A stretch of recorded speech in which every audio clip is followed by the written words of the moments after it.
Once on a Time, by A. Milne. Chapter 14. Why Can't You Be Like Wiggs? Hyacinth was with Udo in the library. Udo spent much of his time in the library nowadays, for surely in one of those many books was to be found some advice to a gentleman in temporary difficulties suitable to a case like his. Hyacinth kept him company sadly. It had been such a brilliant idea inviting him to Euralia. How she wished now that she had never done it. "Well, Wiggs," she said with a gentle smile, "what have you been doing with yourself all the morning?" Udo looked up from his mat and nodded to her. "I found out," said Wiggs excitedly. "It was the Countess who did it." Udo surveyed her with amazement. "The Princess Hyacinth," he said, "has golden hair. One discovers these things gradually." And he returned to his book. Wiggs looked bewildered. "He means, dear," said Hyacinth, "that it is quite obvious that the Countess did it, and we have known about it for days." Udo wore, as far as his face would permit, the slightly puffy expression of one who has just said something profoundly ironical, and is feeling self-conscious about it. "Oh," said Wiggs, in such a disappointed voice that it seemed as if she were going to cry. Hyacinth, like the dear that she was, made haste to comfort her. "We didn't really know," she said. "We only guessed it. But now that you have found out, I shall be able to punish her properly. No, don't come with me," she said, as she rose and moved towards the door. "Stay here and help His Royal Highness. Perhaps you can find the book that he wants. You've read more of them than I have, I expect." Left alone with the prince, Wiggs was silent for a little, looking at him rather anxiously. "Do you know all about the Countess?" she asked at last. "If there's anything I don't know, it must be very bad." "Then you know that it's all my fault that you are like this? Oh, dear Prince Udo, I am so dreadfully sorry." "What do you mean, your fault?" "Because it was my ring that did it." Udo scratched his head in a slightly puzzled but quite a nice way. "Tell me all about it from the beginning," he said. "You have found something out after all, I believe."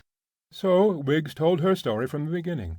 How the fairy had given her a ring, how the Countess had taken it from her for 5 minutes and had a bad wish on it, and how Wiggs had found her out that very morning.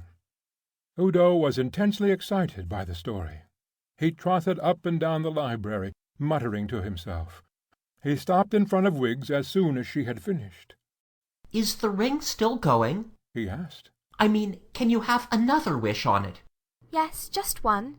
"Then wish her to be turned into, He tried to think of something that would meet the case. What about a spider?" he said thoughtfully. "But that's a bad wish." said Wiggs. "Yes, but it's her turn." "Oh, but I'm only allowed a good wish now." she added rapturously. "And I know what it's going to be." So did Udo. At least he thought he did. "Oh, you dear!" he said, casting an affectionate look on her. "Yes, that's it. That I might be able to dance like a fairy." Udo could hardly believe his ears, and they were adequate enough for most emergencies. "But how is that going to help me?" he said, tapping his chest with his paw. "But it's my ring." said Wiggs. "And so of course I'm going to wish that I can dance like a fairy. I've always meant to, as soon as I've been good for a day first." The child was absurdly selfish. Udo thought that he would have to appeal to her in another way. "Of course," he began. "I've nothing to say against us dancing, but I think you'll get tired of it, just as I shall get tired of lettuce." Wiggs understood now. "You mean that I might wish you to be a prince again?" "Well," said Udo casually, "it just occurred to me as an example of what might be called the good wish." "Then I shall never be able to dance like a fairy." "Neither shall I, if it comes to that," said Udo. Really, the child was very stupid. "Oh, it's too cruel," said Wiggs, stamping her foot. "I did so want to be able to dance." Udo glanced gloomily into the future. "To live forever behind wire netting," he mused. "To be eternally frightened by pink-eyed ferrets. To be offered bran mash, bran mash, bran mash wherever one visited, week after week, month after month, year after year, century after—" How long do rabbits live?" But Wiggs was not to be moved. "I won't give up my wish," she said passionately. Udo got onto his 4 legs with dignity. "Keep your wish," he said. "There are plenty of other ways of getting out of enchantments. I'll learn up a piece of poetry by our court poet Saccarino, and recite it backwards when the moon is new. Something like that. I can do this quite easily by myself. Keep your wish." He went slowly out. His tail, looking more like a bell-rope than ever, followed him solemnly. The fluffy part that you pull was for a moment left behind. Then, with a jerk, it was gone, and Wiggs was left alone. "I won't give up my wish," cried Wiggs again. "I'll wish it now before I'm sorry. She held the ring up.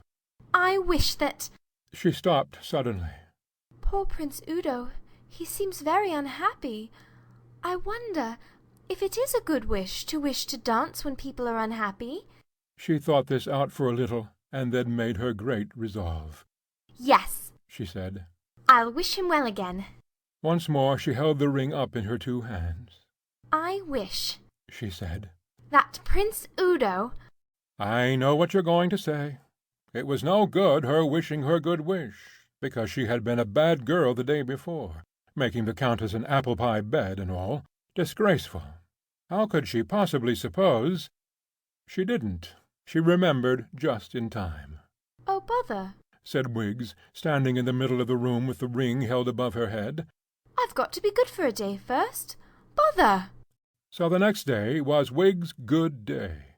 The legend of it was handed down for years afterwards in Euralia.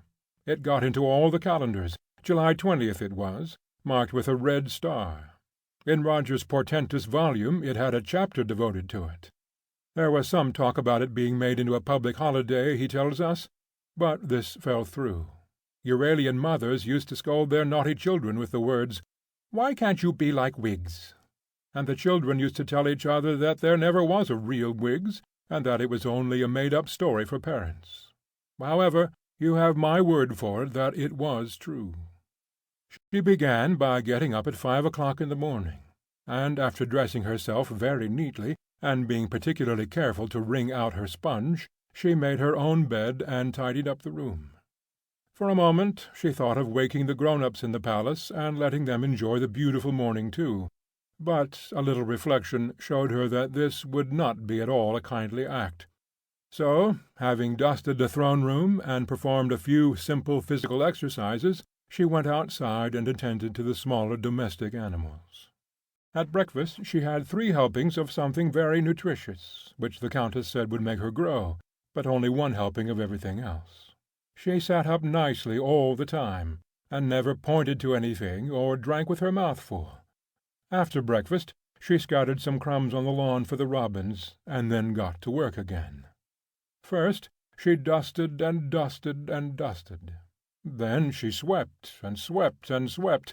Then she sewed and sewed and sewed. When anybody of superior station or age came into the room, she rose and curtsied, and stood with her hands behind her back while she was being spoken to. When anybody said, "I wonder where I put my so-and-so," she jumped up and said, "Let me fetch it," even if it was upstairs. After dinner she made up a basket of provisions and took them to the old women who lived near the castle. To some of them she sang or read aloud, and when at one cottage she was asked, "Now won't you give me a little dance?" she smiled bravely and said, "I'm afraid I don't dance very well." I think that was rather sweet of her. If I had been the fairy, I should have let her off the rest of the day. When she got back to the palace she drank 2 glasses of warm milk, with the skin on, and then went and weeded the Countess's lawn. And once, when she trod by accident on a bed of flowers, she left the footprint there, instead of scraping it over hastily and pretending that she hadn't been near the place, as you would have done. At 6:30 she kissed everybody good night, including Udo, and went to bed. So ended July the 20th, perhaps the most memorable day in Euralian history.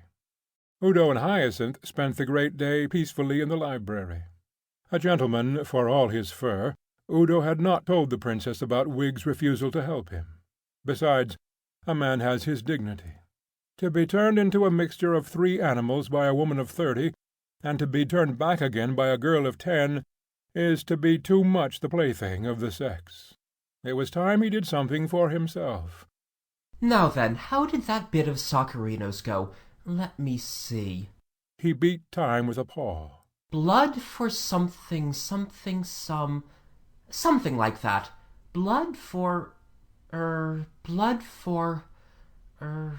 no, it's gone again. I know there was a bit of blood in it. I'm sure you'll get it soon, said Hyacinth. It sounds as though it's going to be just the sort of thing that's wanted. Oh, I shall get it all right. Some of the words have escaped me for the moment, that's all. Blood. You must have heard of it, Princess. It's about blood for he who something. You must know the one I mean. I know I've heard of it, said the Princess, wrinkling her forehead. Only I can't quite think of it for the moment. It's about Yes, that's it, said Udo.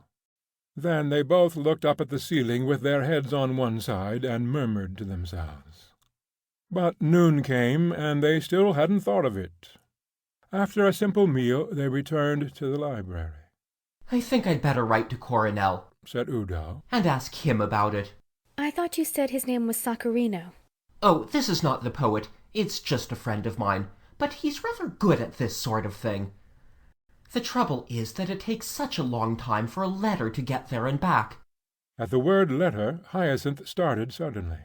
Oh, Prince Udo, she cried. I can never forgive myself. I've just remembered the very thing. Father told me in his letter that a little couplet he once wrote was being very useful for, removing things. What sort of things? Said Udo, not too hopefully. Oh, enchantments and things. Udo was a little annoyed at the "and things," as though turning him back into a prince again was as much in the day's work as removing rust from a helmet. It goes like this, said Hyacinth. Bo, bol, bill, bol, wo, wol, will, wol. It sounds as though it would remove anything, she added with a smile. Udo sat up rather eagerly. I'll try, he said. Is there any particular action that goes with it? I've never heard of any. I expect you ought to say it as if you meant it. Udo sat up on his back paws, and gesticulating freely with his right paw, declaimed, Bo, bol, bill, bol, wo, wol, will, wol. He fixed his eyes on his paws, waiting for the transformation. He waited, and waited. Nothing happened. It must be all right, said Hyacinth anxiously, because I'm sure Father would know. Try saying it more like this. She repeated the lines in a voice so melting, yet withal so dignified, that the very chairs might have been expected to get up and walk out. Udo imitated her as well as he could. At about the time when Wiggs was just falling asleep, he repeated it in his 50th different voice. I'm sorry, said Hyacinth. Perhaps it isn't so good as Father thought it was. There's just one chance, said Udo. It's possible it may have to be said on an empty stomach. I'll try it tomorrow before breakfast. Upstairs, Wiggs was dreaming of the dancing that she had given up forever. And what Belvane was doing, I really don't know. Chapter 15. There is a lover waiting for Hyacinth. So, the next morning before breakfast, Wiggs went up to the castle walls and wished. She looked over the meadows and across the peaceful stream that wandered through them to the forest where she had met her fairy, and she gave a little sigh. Goodbye, dancing, she said, and then she held the ring up and went on bravely. Please, I was a very good girl all yesterday, and I wish that Prince Udo may be well again. For a full minute there was silence. Then from the direction of Udo's room below there came these remarkable words. Take the beastly stuff away, and bring me a beefsteak and a flagon of sack. Between smiles and tears, Wiggs murmured, He sounds all right. I am glad. And then she could bear it no longer. She hurried down and out of the palace, away from Udo and the princess and the countess and all their talk, to the cool, friendly forest, there to be alone and to think over all that she had lost. It was very quiet in the forest. At the foot of her own favourite tree, a veteran of many hundred summers, who stood sentinel over an open glade that dipped to a gurgling brook and climbed gently away from it, she sat down. On the soft green yonder she might have danced, an enchanted place, and now never, never, never. How long had she sat there? It must have been a long time, because the forest had been so quiet, and now it was so full of sound. The trees were murmuring something to her, and the birds were singing it, and the brook was trying to tell it too, but it would keep chuckling over the very idea so that you could hardly hear what it was saying, and there were rustlings in the grass. "Get up! Get up!" everything was calling to her. "Dance! Dance!" She got up, a little frightened. Everything seemed so strangely beautiful. She had never felt it like this before. Yes, she would dance. She must say thank you for all this somehow. Perhaps they would excuse her if it was not very well expressed. "This will just be for thank you," she said as she got up. "I shall never dance again." And then she danced. "Where are you, Hyacinth? There is a lover waiting for you somewhere, my dear. It is the first of spring. The blackbird opens his yellow beak and whistles cool and clear. There is blue magic in the morning. The sky, deep blue above, melts into white where it meets the hills. The wind waits for you up yonder. Will you go to meet it? Ah, stay here. The hedges have put on their green coats for you. Misty green are the tall elms from which the rooks are chattering. Along the clean white road, between the primrose banks, he comes. Will you be around this corner, or the next? He is looking for you, Hyacinth." She rested, breathless, and then danced again. It is summer afternoon. All the village is at rest save one. "Cuckoo!" comes from the deep dark trees. "Cuckoo!" he calls again, and flies away to send back the answer. The fields, all green and gold, sleep undisturbed by the full river which creeps along them. The air is heavy with the scent of May. Where are you, Hyacinth?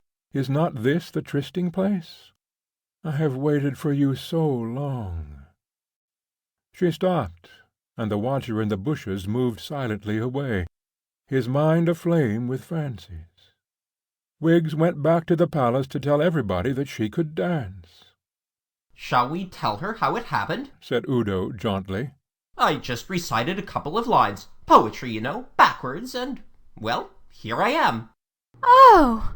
said Wiggs. Chapter 16. Belvane Enjoys Herself. The entrance of an attendant into his room that morning to bring him his early bran mash had awakened Udo. As soon as she was gone, he jumped up, shook the straw from himself, and said in a very passion of longing, "Bo, boll, bill, boll, woe, wool, will, wool." He felt it was his last chance. Exhausted by his effort, he fell back on the straw and dropped asleep again. It was nearly an hour later that he became properly awake. Into his feelings I shall not enter at any length. I leave that to Roger Scurvilegs. Between ourselves, Roger is a bit of a snob. The degradation to a Prince of Araby to be turned into an animal so ludicrous, the delight of a Prince of Araby at regaining his own form, it is this that he chiefly dwells upon. Really, I think you or I would have been equally delighted. I am sure we can guess how Udo felt about it. He strutted about the room. He gazed at himself in every glass. He held out his hand to an imaginary hyacinth with, "Ah, dear princess, and how are we this morning?" Never had he felt so handsome and so sure of himself. It was in the middle of one of his pirouettings that he caught sight of the unfortunate bran mash, and uttered the remarkable words which I have already recorded. The actual meeting with Hyacinth was even better than he had expected. Hardly able to believe that it was true, she seized his hands impulsively and cried, Oh, Prince Udo! Oh, my dear, I am so glad!" Udo twirled his moustache, and felt a very gay dog indeed. At breakfast, where Udo did himself extremely well, they discussed plans. The first thing was to summon the Countess into their presence. An attendant was sent to fetch her. "If you would like me to conduct the interview," said Udo, "I've no doubt that—" "I think I shall be all right now that you are with me. I shan't feel so afraid of her now." The attendant came in again. Her ladyship is not yet down, your Royal Highness." "Tell her that I wish to see her directly she is down," said the princess. The attendant withdrew. "You were telling me about this army of hers," said Udo. "One of my ideas, I had a good many while I was, in retirement, was that she could establish the army properly at her own expense, and that she herself should be perpetual orderly sergeant." "Isn't that a nice thing to be?" asked Hyacinth innocently. "It's a horrible thing to be. Another of my ideas was that—" The attendant came in again. "Her ladyship is a little indisposed, and is staying in bed for the present." "Oh. Did her ladyship say when she thought of getting up?" "Her ladyship didn't seem to think of getting up at all today. Her ladyship told me to say that she didn't seem to know when she'd get up again." The attendant withdrew, and Hyacinth and Udo, standing together in a corner, discussed the matter anxiously. "I don't quite see what we can do," said Hyacinth. "We can't pull her out of bed. Besides, she may really be ill. Supposing she stays there forever?"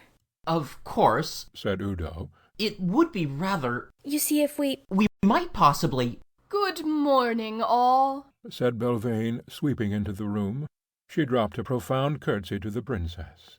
"Your Royal Highness, and dear Prince Udo, looking his own charming self again." She had made a superb toilet.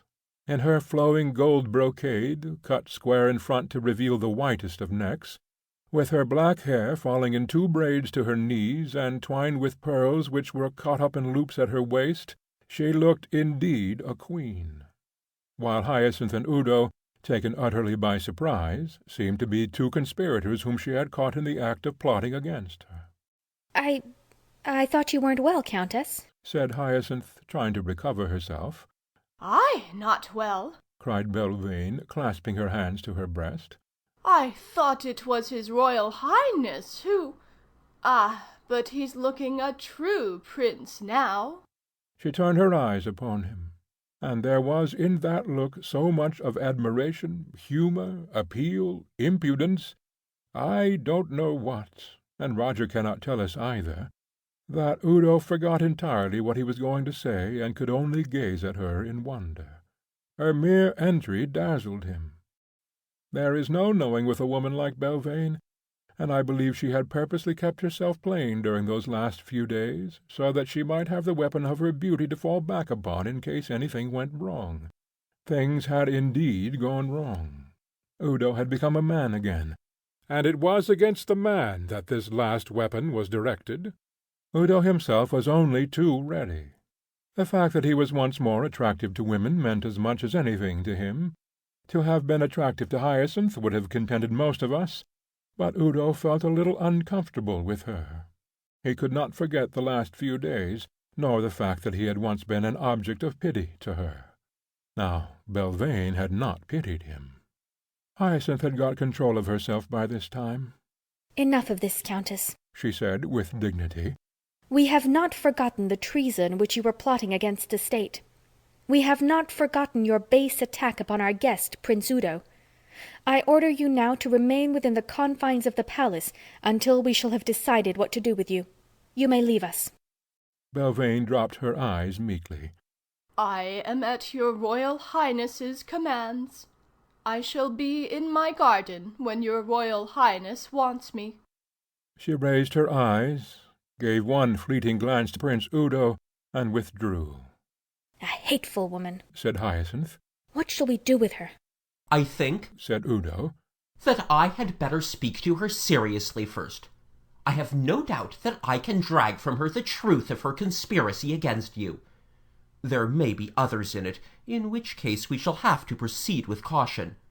On the other hand, it may be just misplaced zeal on her part, in which case— Was it misplaced zeal which made her turn you into a— Udo held up his hand hastily. I have not forgotten that, he said. Be sure I shall exact full reparation. Let me see, which is the way to her garden? Hyacinth did not know quite what to make of her guest. At the moment when she first saw him in his proper form, the improvement on his late appearance had been so marked that he had seemed almost the handsome young prince of her dreams. Every minute after that had detracted from him. His face was too heavy, his manner was too pompous. One of these days he would be too fat. Moreover, he was just a little too sure of his position in her house. She had wanted his help, but she did not want so much of it as she seemed to be likely to get. Udo, feeling that it was going to be a rather nice day, went into Belvane's garden. He had been there once before. It seemed to him a very much prettier garden this morning, and the woman, who was again waiting him, much more desirable. Belvane made room for him on the seat next to her. "This is where I sit when I write my poetry," she said. "I don't know if your Royal Highness is fond of poetry." Extremely, said Udo. I have never actually written any, or indeed read much, but I have a great admiration for those who, admire it. But it was not to talk about poetry that I came out here, Countess. "No?" said Belvane. "But your Royal Highness must have read the works of Sacharino, the famous bard of Araby." Sacharino, of course. Blood for something, something, he who's something. I mean, it's a delightful little thing. Everybody knows it. But it was to talk about something very different that I— "Blood for blood, and shoon for shoon. He who runs may read my rune," quoted Belvane softly. "It is perhaps Sacharino's most perfect gem." That's it! cried Udo excitedly. I knew it! If only I could— He broke off suddenly, remembering the circumstances in which he had wanted it. He coughed importantly, and explained for the third time that he had not come to talk to her about poetry. "But, of course, I think his most noble poem of all," went on Belvane, apparently misunderstanding him, "is the ode to your Royal Highness upon your coming of age. Let me see, how does it begin?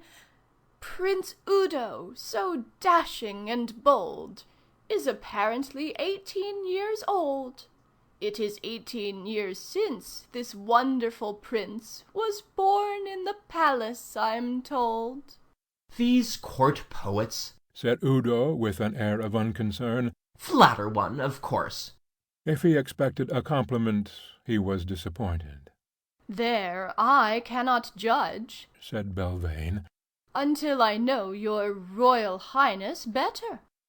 She looked at him out of the corner of her eyes. "Is your Royal Highness very dashing?" One, that is to say—" He waited on uncomfortably, feeling less dashing every moment. He should have realized at once that it was an impossible question to answer.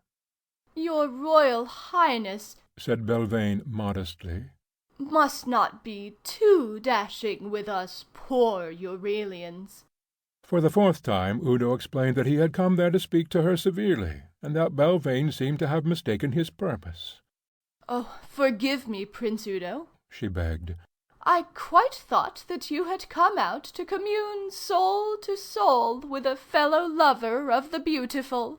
"No," said Udo. "Not exactly." "Then what is it?" she cried, clasping her hands eagerly together. "I know it will be something exciting." Udo stood up. He felt that he could be more severe a little farther off. He moved a few yards away, and then turned round towards her, resting his elbow on the sundial. "Countess," he began sternly, 10 days ago, as I was starting on my journey hither, I was suddenly—" "Just a moment," said Belvane, whispering eagerly to herself rather than to him, and she jumped up with a cushion from the seat where she was sitting, and ran across and arranged it under his elbow. He would have been so uncomfortable, she murmured, and she hurried back to her seat again and sat down and gazed at him, with her elbows on her knees and her chin resting on her hands. "Now go on telling me," she said breathlessly. Udo opened his mouth with the obvious intention of obeying her, but no words came. He seemed to have lost the thread of his argument. He felt a perfect fool, stuck up there with his elbow on a cushion, just as if he were addressing a public meeting. He looked at his elbow as if he expected to find a glass of water there ready, and Belvane divined his look, and made a movement as if she were about to get it for him. It would be just like her. He flung the cushion from him. "Oh, mind my roses!" cried Belvane, and came down angrily to her. Belvane looked at him with wide, innocent eyes. You... Oh, don't look like that!" "Like that?" said Belvane, looking like it again. "Don't do it!" shouted Udo, and he turned and kicked the cushion down the flagged path. "Stop it!" Belvane stopped it. "Do you know," she said, "I'm rather frightened of you when you're angry with me." "I am angry. Very, very angry. Excessively annoyed." "I thought you were," she sighed. "And you know very well why." She nodded her head at him. "It's my dreadful temper," she said. "I do such thoughtless things when I lose my temper." She sighed again and looked meekly at the ground. Well, you shouldn't," said Udo weakly. "It was the slight to my sex that made me so angry. I couldn't bear to think that we women couldn't rule ourselves for such a short time, and that a man had to be called in to help us." She looked up at him shyly. "Of course, I didn't know then what the man was going to be like, but now that I know—" Suddenly she held her arms out to him beseechingly. "Stay with us, Prince Udo, and help us. Men are so wise, so brave, so generous. They know nothing of the little petty feelings of revenge that women indulge." "Really, Countess, of course there is a good deal in what you say, and Won't you sit down again, Prince Udo?" Udo sat down next to her. "And now," said Belvane, "let's talk it over comfortably, as friends should." "Of course," began Udo. "I quite see your point. You hadn't seen me. You didn't know anything about me. To you I might have been just any man." "I knew a little about you when you came here. Beneath the outward mask I saw how brave and dignified you were. But even if I could have got you back into your proper form again, I think I should have been afraid to, because I didn't know then how generous, how forgiving you were." It seemed to be quite decided that Udo was forgiving her. When a very beautiful woman thanks you humbly for something you have not yet given her, there is only one thing for a gentleman to do. Udo patted her hand reassuringly. "Oh, thank you, your Royal Highness." She gave herself a little shake and jumped up. "And now, shall I show you my beautiful garden?" "A garden with you in it, dear Countess, is always beautiful," he said gallantly. And it was not bad, I think, for a man who had been living on watercress and bran mash only the day before. They wandered round the garden together. Udo was now quite certain it was going to be a nice day. It was an hour later when he came into the library. Hyacinth greeted him eagerly. "Well?" she said. Udo nodded his head wisely. "I have spoken to her about her conduct to me," he said. "There will be no more trouble in that direction, I fancy. She explained her conduct to me very fully, and I have decided to overlook it this time."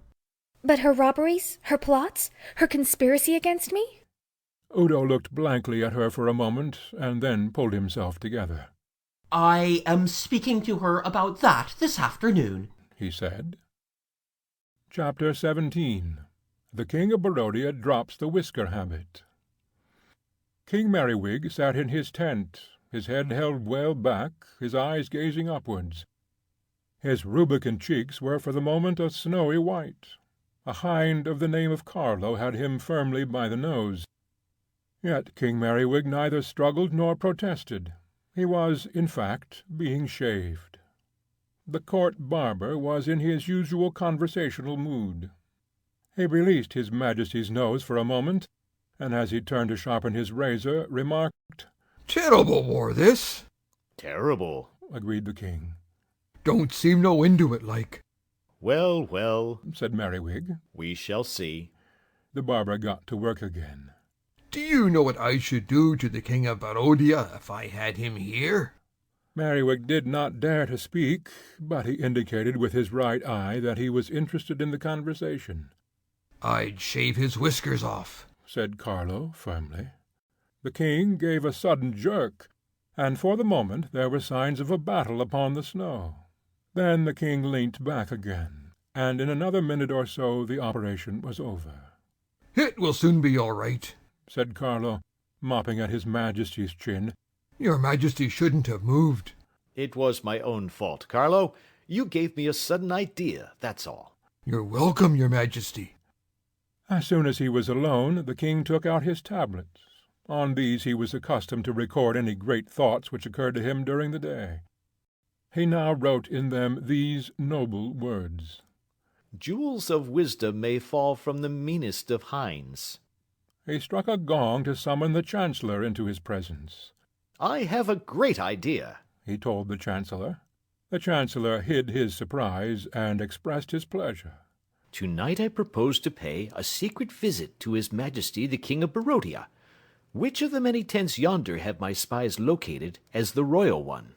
"The big one in the centre, above which the royal arms fly." "I thought as much. Indeed, I have often seen His Majesty entering it. But one prefers to do these things according to custom.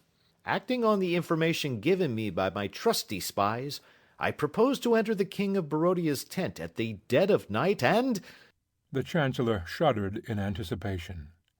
"And shave his whiskers off." The Chancellor trembled with delight. "Your Majesty," he said in a quavering voice, 40 years, man and boy, have I served your Majesty, and your Majesty's late lamented father, and never have I heard such a beautiful plan." Merriwig struggled with himself for a moment, but his natural honesty was too much for him. "It was put into my head by a remark of my court barber's," he said casually. "But of course the actual working out of it has been mine." "Jewels of wisdom," said the Chancellor sententiously, "may fall from the meanest of hinds."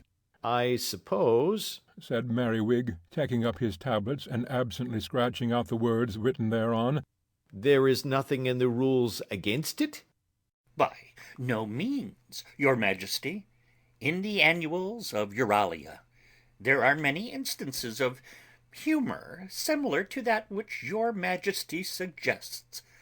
Humour, if I may say so, which, while evidencing to the ignorant only the lighter side of war, has its roots in the most fundamental strategical considerations." Merriwig regarded him with admiration. This was indeed a Chancellor. "The very words," he answered, "which I said to myself when the idea came to me. The fact, I said, that this will help us to win the war must not disguise from us the fact that the King of Barodia will look extremely funny without his whiskers. Tonight I shall sally forth and put my plan into practice." At midnight, then, he started out. The Chancellor awaited his return with some anxiety. This might well turn out to be the decisive stroke, or strokes, of the war. For centuries past, the ruling monarchs of Barodia had been famous for their ginger whiskers. "As lost as the King of Barodia without his whiskers," was indeed a proverb of those times. A king without a pair, and at such a crisis in his country's fortunes, it was inconceivable. At the least, he would have to live in retirement until they grew again, and without the leadership of their king, the Barodian army would become a rabble. The Chancellor was not distressed at the thought. He was looking forward to his return to Euralia, where he kept a comfortable house. It was not that his life in the field was uninteresting. He had as much work to do as any man. It was part of his business, for instance, to test the pretensions of any new wizard or spellmonger who was brought into the camp. Such and such a quack would seek an interview on the pretext that for 500 crowns he could turn the King of Barodia into a small black pig. He would be brought before the Chancellor. You say that you can turn a man into a small black pig? The Chancellor would ask. Yes, your lordship. It came to me from my grandmother. Then turn me, the Chancellor would say simply. The so-called wizard would try. As soon as the incantation was over, the Chancellor surveyed himself in the mirror. Then he nodded to a couple of soldiers, and the impostor was tied backwards onto a mule and driven with jeers out of the camp. There were many such impostors, who at least made a mule out of it, and the Chancellor's life did not lack excitement. But he yearned now for the simple comforts of his home. He liked pottering about his garden when his work at the palace was finished. He liked, over the last meal of the day, to tell his wife all the important things he had been doing since he had seen her, and to impress her with the fact that he was the holder of many state secrets which she must not attempt to drag from him. A woman of less tact would have considered the subject closed at this point, but she knew that he was only longing to be persuaded. However, as she always found the secrets too dull to tell anyone else, no great harm was done. "Just help me off with his cloak," said a voice in front of him. The Chancellor felt about until his hands encountered a solid body. He undid the cloak, and the king stood revealed before him. "Thanks. Well, I've done it. It went to my heart to do it at the last moment, so beautiful they were, but I nerved myself to it. Poor soul, he slept like a lamb through it all. I wonder what he'll say when he wakes up." Did you bring them back with you? asked the Chancellor excitedly. "My dear Chancellor, what a question!" He produced them from his pocket. "In the morning we'll run them up on the flagstaff for all Barodia to see." He won't like that, said the Chancellor, chuckling. "I don't quite see what he can do about it," said Merriwig. The King of Barodia didn't quite see either. A fit of sneezing woke him up in the morning, and at the same moment he felt a curious draught about his cheeks. He put his hand up, and immediately knew the worst. "Hello there!" he bellowed to the sentry outside the door. Your Majesty, said the sentry, coming in with alacrity. The king bobbed down again at once. "Send the Chancellor to me," said an angry voice from under the bedclothes. When the Chancellor came in, it was to see the back only of his august monarch. "Chancellor," said the king. "prepare yourself for a shock." "Yes, sir," said the Chancellor, trembling exceedingly. "You are about to see something which no man in the history of Barodia has ever seen before."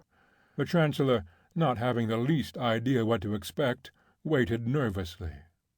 The next moment the tent seemed to swim before his eyes, and he knew no more. When he came to, the king was pouring a jug of water down his neck and murmuring rough words of comfort in his ear.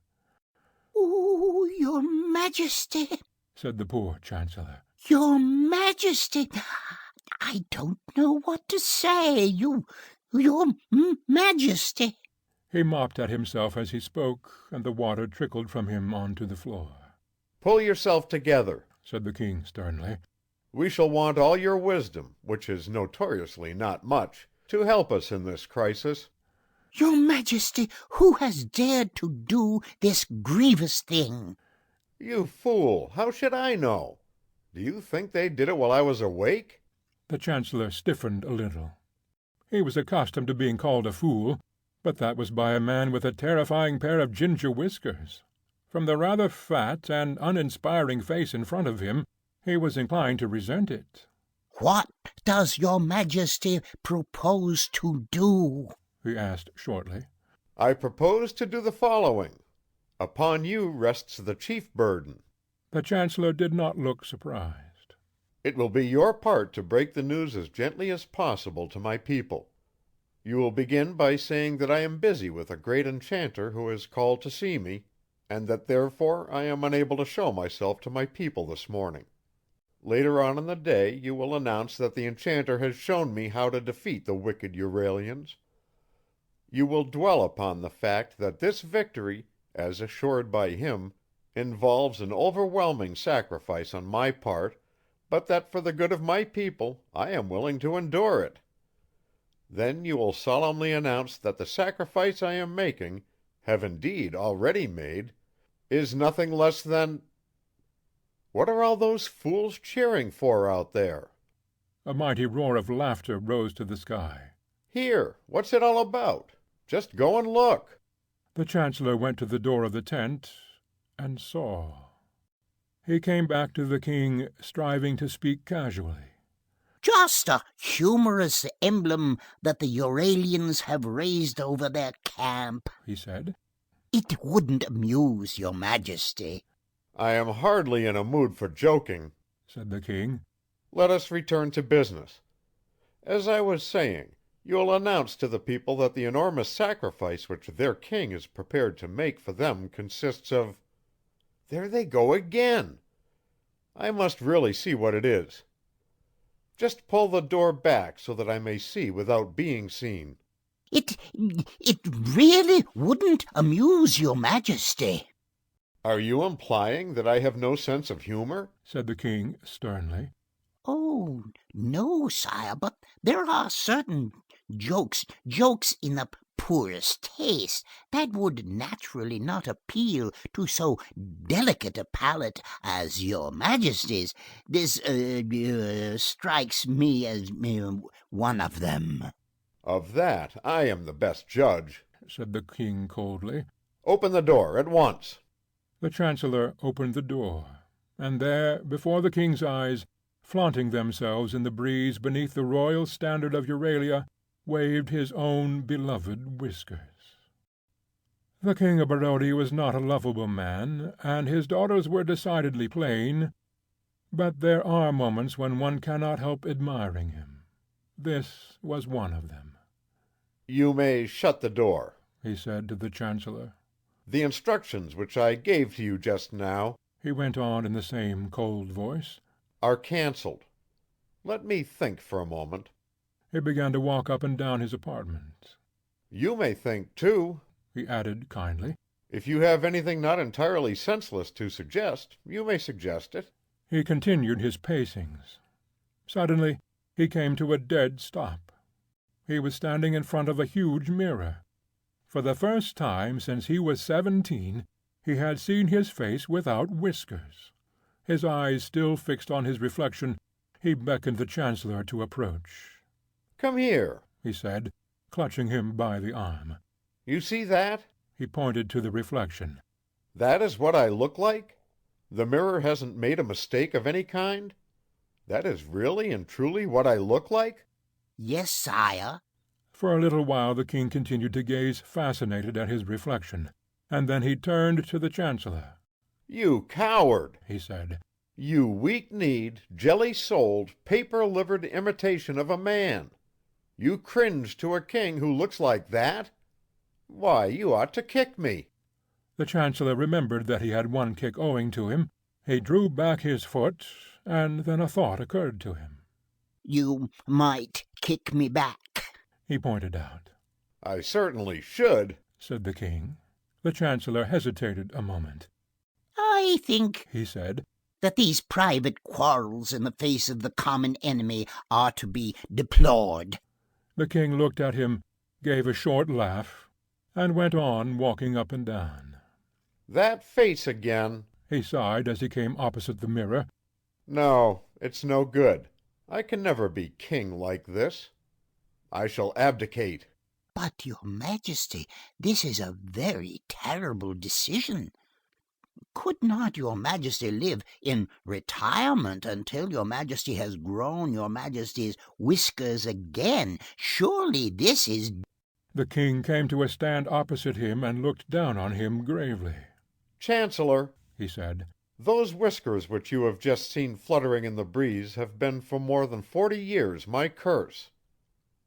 For more than 40 years I have had to live up to those whiskers, behaving, not as my temperament, which is a kindly, indeed a genial one, bade me to behave, but as those whiskers insisted I should behave. Arrogant, hasty-tempered, overbearing. These are the qualities which have been demanded of the owner of those whiskers. I played a part which was difficult at first. Of late it has, alas, been more easy."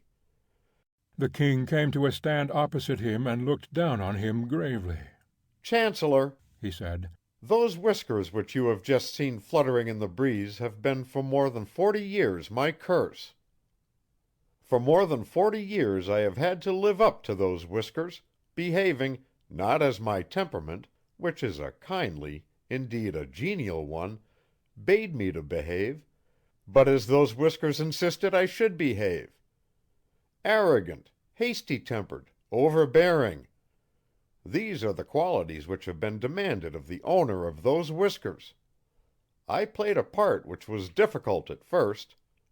Of late it has, alas, been more easy. Yet it has never been my true nature that you have seen." He paused and looked silently at himself in the glass. "But, your Majesty," said the Chancellor eagerly, "why choose this moment to abdicate? Think how your country will welcome this new king whom you have just revealed to me. And yet," he added regretfully, "it would not be quite the same." "Barodians have come to expect certain qualities from their rulers, and they would be lost without them. A new king might accustom them to other ways, but they are used to me, and they would not like me different. No, Chancellor, I shall abdicate. Do not wear so sad a face for me. I am looking forward to my new life with the greatest of joy." The Chancellor was not looking sad for him, he was looking sad for himself, thinking that perhaps a new king might like changes in chancellors equally with changes in manners or whiskers. "But what will you do?" he asked. "I shall be a simple subject of the new king, earning my living by my own toil." The Chancellor raised his eyebrows at this. "I suppose you think," said the king haughtily, "that I have not the intelligence to earn my own living?" The Chancellor, with a cough, remarked that the very distinguished qualities which made an excellent king did not always imply the corresponding and so on. "That shows how little you know about it. Just to give one example, I happen to know that I have in me the makings of an excellent swineherd." "A swineherd?" "The man who herds the swine. It may surprise you to hear that, posing as a swineherd, I have conversed with another of the profession upon his own subject, without his suspecting the truth. It is just such a busy outdoor life as I should enjoy. One herds, and one milks, and one milks, and herds, and so it goes on day after day." A happy smile, the first the Chancellor had ever seen there, spread itself over his features. He clapped the Chancellor playfully on the back, and added, "I shall simply love it." The Chancellor was amazed. What a story for his dinner parties when the war was over! "How will you announce it?" he asked, and his tone struck a happy mean between the tones in which you address a monarch and a pig-minder, respectively. "That will be your duty. Now that I have shaken off the curse of those whiskers, I am no longer a proud man, but even a swineherd would not care for it to get about that he had been forcibly shaved while sleeping. That this should be the last incident recorded of me in Barodian history is unbearable. You will announce, therefore, that I have been slain in fair combat, though at the dead of night, by the king of Euralia, and that my whiskers fly over his royal tent as a symbol of his victory." He winked at the Chancellor and added, "It might as well get about that someone had stolen my magic sword that evening." The Chancellor was speechless with admiration and approval of the plan. Like his brother of Euralia, he too was longing to get home again. The war had arisen over a personal insult to the king. If the king was no longer king, why should the war go on? "I think," said the future swineherd, "that I shall send a note over to the king of Euralia, telling him my decision. Tonight, when it is dark, I shall steal away and begin my new life. There seems to be no reason why the people should not go back to their homes tomorrow. By the way, that guard outside there knows that I wasn't killed last night. That's rather awkward." "I think," said the Chancellor, who was already picturing his return home, and was not going to be done out of it by a common sentry, "I think I could persuade him that you were killed last night."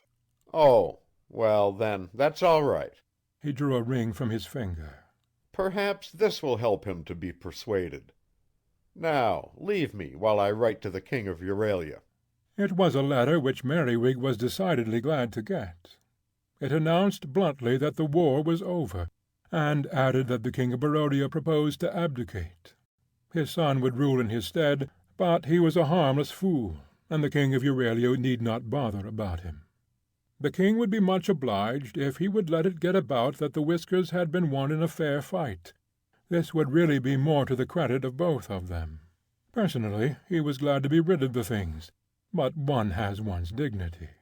He was now retiring into private life, and if it were rumoured abroad that he had been killed by the king of Euralia, matters would be much more easy to arrange. Merriwig slept late after his long night abroad, and he found this note waiting for him when he awoke. He summoned the Chancellor at once. "What have you done about those, trophies?" he asked. "They are fluttering from your flagstaff at this moment, sire." "Ah, and what do my people say?" "They are roaring with laughter, sire, at the whimsical nature of the jest." "Yes, but what do they say?" "Some say that your Majesty, with great cunning, ventured privily in the night and cut them off while he slept.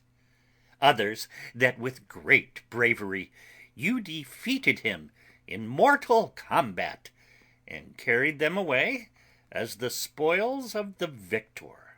"Oh, and what did you say?" The Chancellor looked reproachful. "Naturally, your Majesty, I have not spoken with them."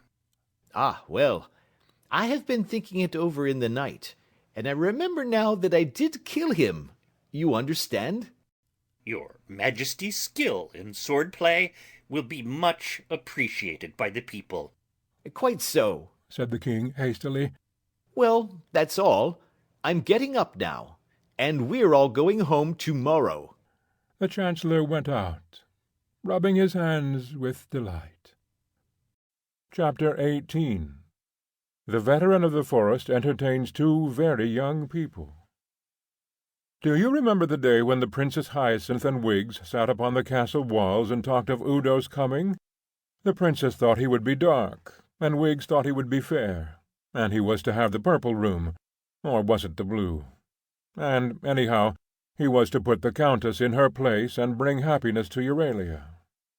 That seemed a long time ago to Hyacinth now, as once more she sat on the castle walls with Wiggs. She was very lovely. She longed to get rid of that outside help in our affairs, which she had summoned so recklessly. They were 2 against 1 now. Belvane actively against her was bad enough, but Belvane in the background with Udo as her mouthpiece, Udo specially asked in to give the benefit of his counsel, this was 10 times worse. "What do you do, Wiggs?" she asked. "When you are very lonely and nobody loves you?" "Dance?" said Wiggs promptly. "But what if you don't want to dance?" Wiggs tried to remember those dark ages, about a week ago, when she couldn't dance. I used to go into the forest, she said, and sit under my own tree, and by and by everybody loved you. I wonder if they'd love me. Of course they would. Shall I show you my special tree? Yes, but don't come with me. Tell me where it is. I want to be unhappy alone. So Wiggs told her how you followed her special path, which went in at the corner of the forest, until by and by the trees thinned on either side, and it widened into a glade, and you went downhill and crossed the brook at the bottom, and went up the other side until it was all trees again, and the first and the biggest and the oldest and the loveliest was hers. And you turned round and sat with your back against it, and looked across to where you'd come from, and then you knew that everything was all right.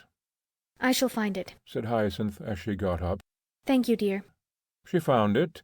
She sat there, and her heart was very bitter at first against Udo and against Belvane, and even against her father for going away and leaving her. But by and by the peace of the place wrapped itself around her, and she felt that she would find a way out of her difficulties somehow. Only she wished that her father would come back, because he loved her, and she felt it would be nice to be loved again. "It is beautiful, isn't it?" said a voice from behind her. She turned suddenly, as a tall young man stepped out from among the trees. "Oh, who are you, please?" she asked, amazed at his sudden appearance. His dress told her nothing, but his face told her things she was glad to know. "My name," he said, "is Coronel." "It is a pretty name." "Yes, but don't be led away by it. It belongs to nobody very particular. Do you mind if I sit down? I generally sit down here about this time." "Oh, do you live in the forest?" "I have lived here for the last week." He gave her a friendly smile and added, "You're late, aren't you?" "Late?" "Yes. I've been expecting you for the last 7 days." "How did you know there was any me at all?" smiled Hyacinth. With a movement of his hand, Coronel indicated the scene in front of him. There had to be somebody for whom all this was made. It wanted somebody to say thank you to it now and then. "Haven't you been doing that all this week?" "Me? I wouldn't presume. No, it's your glade, and you've neglected it shamefully." "There's a little girl who comes here," said Hyacinth. "I wonder if you have seen her." Coronel turned away. There were secret places in his heart into which Hyacinth could not come, yet. "She danced," he said shortly. There was silence between them for a little, but a comfortable silence, as if they were already old friends. "You know," said Hyacinth, looking down at him as he lay at her feet, "you ought not to be here at all, really." "I wish I could think that," said Coronel. "I had a horrible feeling that duty called me here. I love those places where one really oughtn't to be at all. Don't you?" "I love being here," sighed Hyacinth. "Wiggs was quite right." Seeing him look up at her, she added, "Wiggs is the little girl who dances, you know." "She would be right," said Coronel, looking away from her. Hyacinth felt strangely rested. It seemed that never again would anything trouble her. Never again would she have only her own strength to depend on. Who was he? But it did not matter. He might go away, and she might never see him again, but she was no longer afraid of the world. "I thought," she said, "that all the men of Euralia were away fighting." "So did I," said Coronel. "What are you, then? A prince from a distant country? An enchanter? A spy sent from Barodia? A travelling musician? You see, I give you much to choose from." "You leave me nothing to be but what I am, Coronel." "And I am Hyacinth." He knew, of course, but he made no sign. "Hyacinth," he said, and he held out his hand. "Coronel," she answered as she took it. The brook chuckled to itself as it hurried past below them. Hyacinth got up with a little sigh of contentment. "Well, I must be going," she said. "Must you really be going?" asked Coronel.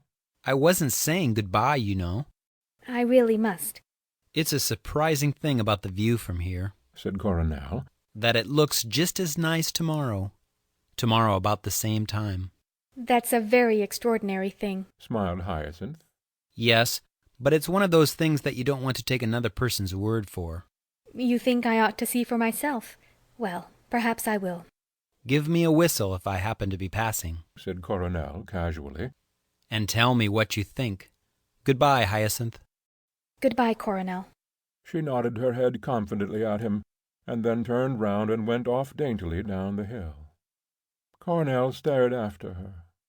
What is Udo doing? He murmured to himself. But perhaps she doesn't like animals. A whole day to wait. How endless. If he had known that Udo, now on 2 legs again, was at that moment in Belvane's garden trying to tell her for the 5th time that week about his early life in Araby, he would have been still more surprised. We left Coronel, if you remember, in Araby.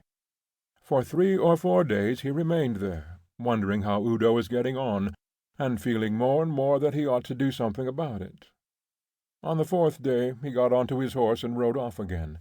He simply must see what was happening. If Udo wanted to help, then he would be there to give it. If Udo was all right again, then he would go comfortably back to Araby. To tell the truth, Coronel was a little jealous of his friend. A certain Prince Perivale, who had stayed at his uncle's court, had once been a suitor for Hyacinth's hand, but, losing a competition with the famous 7-headed bull of Euralia, which Merriwig had arranged for him, had made no further headway with his suit. This prince had had a portrait of Hyacinth specially done for him by his own court painter, a portrait which Coronel had seen. It was for this reason that he had at first objected to accompanying Udo to Euralia, and it was for this reason that he persuaded himself very readily that the claims of friendship called him there now. For the last week he had been waiting in the forest. Now that he was there, he was not quite sure how to carry out his mission. So far there had been no sign of Udo, either on 4 legs or on 2. It seemed probable that unless Coronel went to the palace and asked for him, there would be no sign. And if he went to the palace, and Udo was all right, and the Princess Hyacinth was in love with him, then the worst would have happened. He would have to stay there and help admire Udo, an unsatisfying prospect to a man in love, for he told himself by this time that he was in love with Hyacinth, although he had never seen her. So he had waited in the forest, hoping for something to turn up, and first Wiggs had come, and now, at last, Hyacinth. He was very glad that he had waited. She was there on the morrow. I knew you'd come, said Coronel. It looks just as beautiful, doesn't it? I think it's even more beautiful, said Hyacinth. You mean those little white clouds?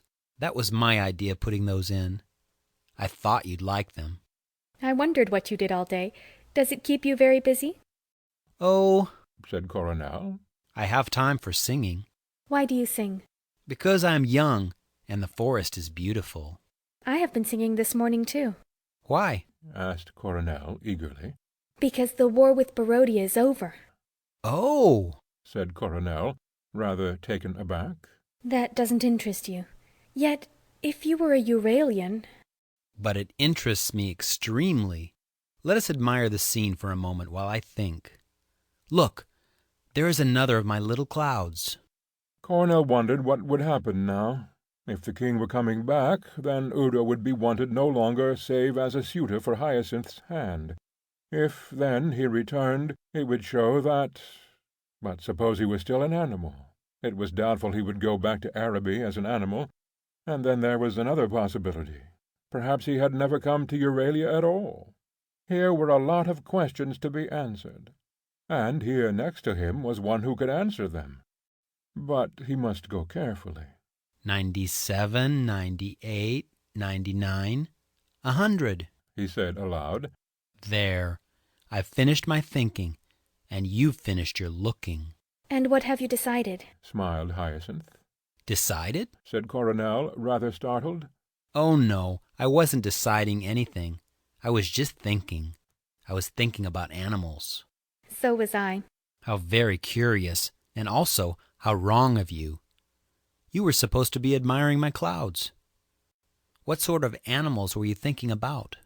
Oh, all sorts. I was thinking about rabbits. Do you care for rabbits at all? Not very much. Neither do I. They're so loppity.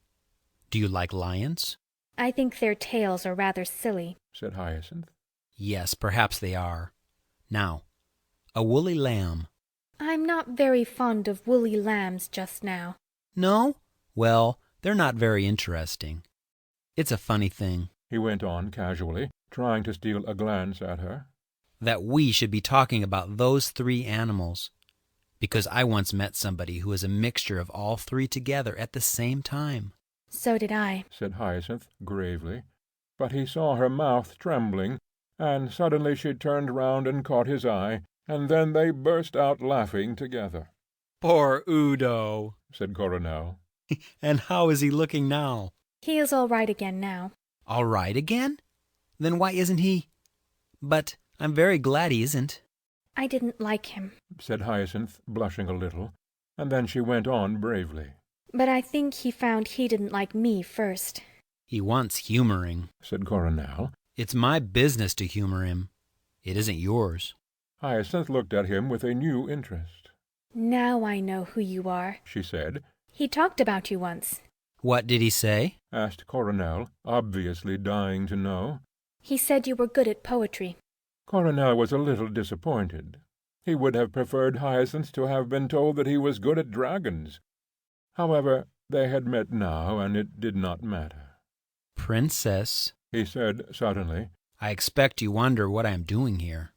I came to see if Prince Udo was in need of help, and also to see if you were in need of help. Prince Udo was my friend, but if he has not been a friend of yours, then he is no longer a friend of mine. Tell me what has been happening here, and then tell me if in any way I can help you. You called me Hyacinth yesterday, she said. And it is still my name. Hyacinth, said Coronel, taking her hand. Tell me if you want me at all. Thank you, Coronel. You see, Coronel, it's like this. And sitting beneath Wiggs's veteran of the forest, with Coronel lying at her feet, she told him everything. It seems easy enough, he said when she had finished. You want Udo pushed out and the Countess put in her place. I can do the one while you do the other. Yes, but how do I push Prince Udo out? That's what I'm going to do. Yes, but Coronel, dear, if I could put the Countess in her place, shouldn't I have done it a long time ago? I don't think you quite know the sort of person she is. And I don't quite know what her place is either, which makes it rather hard to put her into it. You see, I don't think I told you that Father is rather fond of her. I thought you said Udo was. They both are. Then how simple. We simply kill Udo, and, well, anyhow, there's one part of it done. Yes, but what about the other part? Coronel thought for a moment. Would it be simpler if we did it the other way around? He said. Killed the Countess and put Udo in his place. Father wouldn't like that at all, and he's coming back tomorrow. Coronel didn't quite see the difficulty. If the king was in love with the Countess, he would marry her whatever Hyacinth did. And what was the good of putting her in her place for one day, if her next place was to be on the throne? Hyacinth guessed what he was thinking. Oh, don't you see? She cried. She doesn't know that the king is coming back tomorrow. And if I can only just show her, I don't mind if it's only for an hour, that I'm not afraid of her, and that she has got to take her orders from me, then I shan't mind so much all that has happened these last weeks. But if she is to have disregarded me all the time, if she is to have plotted against me from the very moment my father went away, and if nothing is to come to her for it but that she marries my father and becomes Queen of Euralia, then I can have no pride left, and I will be a princess no longer. I must see this Belvane, said Coronel thoughtfully. Oh, Coronel, Coronel, if you fall in love with her too, I think I shall die of shame. With her, Hyacinth? He said, turning to her in amazement. Yes, you never. Her voice trailed away. She could not meet his gaze any longer. She dropped her eyes, and the next moment his arms were round her, and she knew that she would never be alone again. Chapter 19. Udo behaves like a gentleman. And now, said Coronel, we'd better decide what to do. But I don't mind what we do now, said Hyacinth happily. She may have the throne and father and Udo and anything else she can get, and I shan't mind a bit. You see, I have got you now, Coronel, and I can never be jealous of anybody again." That's what makes it so jolly. We can do what we like, and it doesn't matter if it doesn't come off. So just for fun, let's think of something to pay her out. I feel I don't want to hurt anybody today. All right, we won't hurt her. We'll humor her. We will be her most humble, obedient servants. She shall have everything she wants. Including Prince Udo, smiled Hyacinth. That's a splendid idea. We'll make her have Udo. It will annoy your father, but one can't please everybody. Oh, I can see myself enjoying this. They got up and wandered back along Wig's path, hand in hand. "I'm almost afraid to leave the forest," said Hyacinth, "in case something happens." What should happen? "I don't know, but all our life together has been in the forest, and I'm just a little afraid of the world." I will be very close to you always, Hyacinth. "Be very close, Coronel," she whispered, and then they walked out together. If any of the servants at the palace were surprised to see Coronel, they did not show it. After all, that was their business. "Prince Coronel will be staying here," said the princess. "Prepare a room for him and some refreshment for us both." And if they discussed things in the servants' halls of those days, as why should they not? No doubt they told each other that the Princess Hyacinth, bless her pretty face, had found her man at last. Why, you only had to see her looking at him. But I get no assistance from Roger at this point. He pretends that he has a mind far above the gossip of the lower orders. "I say," said Coronel as they went up the grand staircase, "I am not a prince, you know. Don't say I have deceived you." "You are my prince," said Hyacinth proudly. "My dear, I am a king among men today, and you are my queen, but that's in our own special country of two." "If you are so particular," said Hyacinth with a smile, "Father will make you a proper prince directly he comes back." Will he? That's what I'm wondering. You see, he doesn't know yet about our little present to the Countess. But it is quite time we got back to Belvane. We have left her alone too long. It was more than Udo did. Just now he was with her in her garden, telling her for the 5th time an extraordinarily dull story about an encounter of his with a dragon, apparently in its dotage, to which Belvane was listening with an interest which surprised even the narrator. "And then," said Udo, "I jumped quickly to the right, and whirling my... No, wait a bit, that was later. I jumped quickly to my left. Yes, I remember it now, it was my left. I jumped quickly to my left, and whirling my..." He stopped suddenly at the expression on Belvane's face. She was looking over his shoulder at something behind him.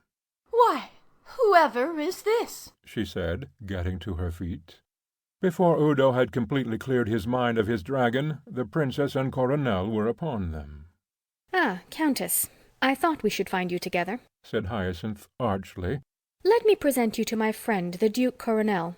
Coronel, this is Countess Belvane, a very dear and faithful friend of mine. Prince Udo, of course, you know. His Royal Highness and the Countess are... well, it isn't generally known at present, so perhaps I oughtn't to say anything." Coronel made a deep bow to the astonished Belvane. "Your humble servant," he said. "You will, I am sure, forgive me if I say how glad I am to hear your news. Udo is one of my oldest friends." He turned and clapped that bewildered Highness on the back. "Aren't you, Udo? And I can think of no one more suitable in every way." He bowed again and turned back to the prince. "Well, Udo, you're looking splendid. A different thing, Countess, from when I last saw him. Let me see. That must have been just the day before he arrived in Euralia. Ah, what a miracle worker true love is." I think one of the things which made Belvane so remarkable was that she was never afraid of remaining silent when she was not quite sure what to say. She waited, therefore, while she considered what all this meant, who Coronel was, what he was doing there, even whether a marriage with Udo was not after all the best that she could hope for now. Meanwhile Udo, of course, blundered along gaily. "We aren't exactly, Princess. I mean, what are you doing here, Coronel? I didn't know, Princess, that you... The Countess and I were just having a little... I was just telling her what you said about... How did you get here, Coronel? Shall we tell him? Said Coronel with a smile at Hyacinth. Hyacinth nodded. I rode, said Coronel. It's a secret, he added. But I didn't know that you... We find that we have really known each other a very long time, explained Hyacinth. And hearing that there was to be a wedding, added Coronel. Belvane made up her mind. Coronel was evidently a very different man from Udo. If he stayed in Euralia as adviser, more than adviser, she guessed, to Hyacinth, her own position would not be in much doubt. And as for the king, it might be months before he came back, and when he did come, would he remember her? But to be Queen of Araby was no mean thing. We didn't want it to be known yet, she said shyly. But you have guessed our secret, your Royal Highness. She looked modestly at the ground, and feeling for her reluctant lover's hand, went on. Udo and I... Here she squeezed the hand, and finding it was Coronel's, took Udo's boldly without any more maidenly nonsense. Udo and I love each other. Say something, Udo, prompted Coronel. Yes, said Udo, very unwillingly, and deciding he would explain it all afterwards. Whatever his feelings for the Countess, he was not going to be rushed into a marriage. Oh, I'm so glad, said Hyacinth. I felt somehow that it must be coming, because you've seen so much of each other lately. Wiggs and I have often talked about it together. What has happened to the child? Thought Belvane. She isn't a child at all. She's grown up. There's no holding Udo once he begins, volunteered Coronel. He's the most desperate lover in Araby. My father will be so excited when he hears, said Hyacinth. You know, of course, that His Majesty comes back tomorrow with all his army. She did not swoon or utter a cry. She did not plead the vapours or the megrims. She took unflinching what must have been the biggest shock in her life. Then perhaps I had better see that everything is ready in the palace, she said. If your Royal Highness will excuse me. And with a curtsy she was gone. Coronel exchanged a glance with Hyacinth. I'm enjoying this, he seemed to say. Well, she announced, I must be going in too. There'll be much to see about. Coronel was left alone with the most desperate lover in Araby. And now, said the prince, tell me what you are doing here. Coronel put his arm in Udo's and walked him up and down the flagged path. Your approaching marriage, he said, is the talk of Araby. Naturally, I had to come here to see for myself what she was like. My dear Udo, she's charming. I congratulate you. Don't be a fool, Coronel. I haven't the slightest intention of marrying her. Then why have you told everybody that you are going to? You know quite well I haven't told anybody. There hasn't been a single word about it mentioned until you pushed your way in just now. Ah, well, perhaps you hadn't heard about it. But the princess knows, the countess knows, and I know. Yes, I think you may take our word for it that it's true. I haven't the slightest intention. What do you keep clinging to my arm like this for? My dear Udo, I'm so delighted to see you again. Don't turn your back on old friendships just because you have found a nobler and a truer. Oh, very well. If you're going to drop all your former friends, go on then. But when I'm married, there will always be a place for... Understand once and for all, said Udo angrily, that I am not getting married. No, don't take my arm. We can talk quite well like this. I am sorry, Udo, said Coronel meekly. We seem to have made a mistake, but you must admit we found you in a very compromising position. It wasn't in the least compromising, protested Udo indignantly. As a matter of fact, I was just telling her about that dragon I killed in Araby last year. Ah, and who would listen to a hopeless story like that, but the woman one was going to marry? Once more, I am not going to marry her. Well, you must please yourself. But you have compromised her severely with that story. Poor innocent girl. Well, let's forget about it. And now tell me, how do you like Euralia? I am returning to Araby this afternoon, said Udo stiffly. Well, perhaps you're right. I hope that nothing will happen to you on the way. Udo, who was about to enter the palace, turned round with a startled look.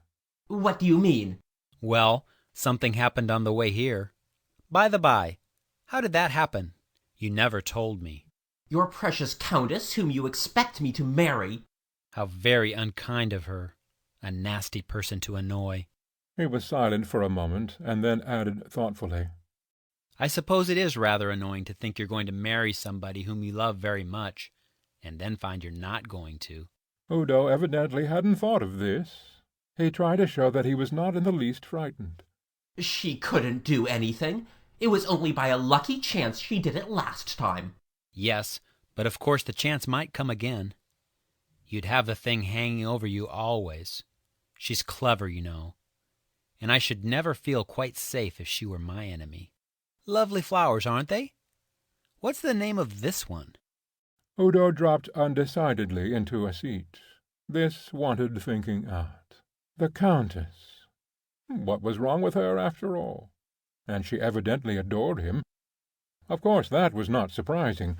The question was it fair to disappoint one who had, perhaps, some little grounds for...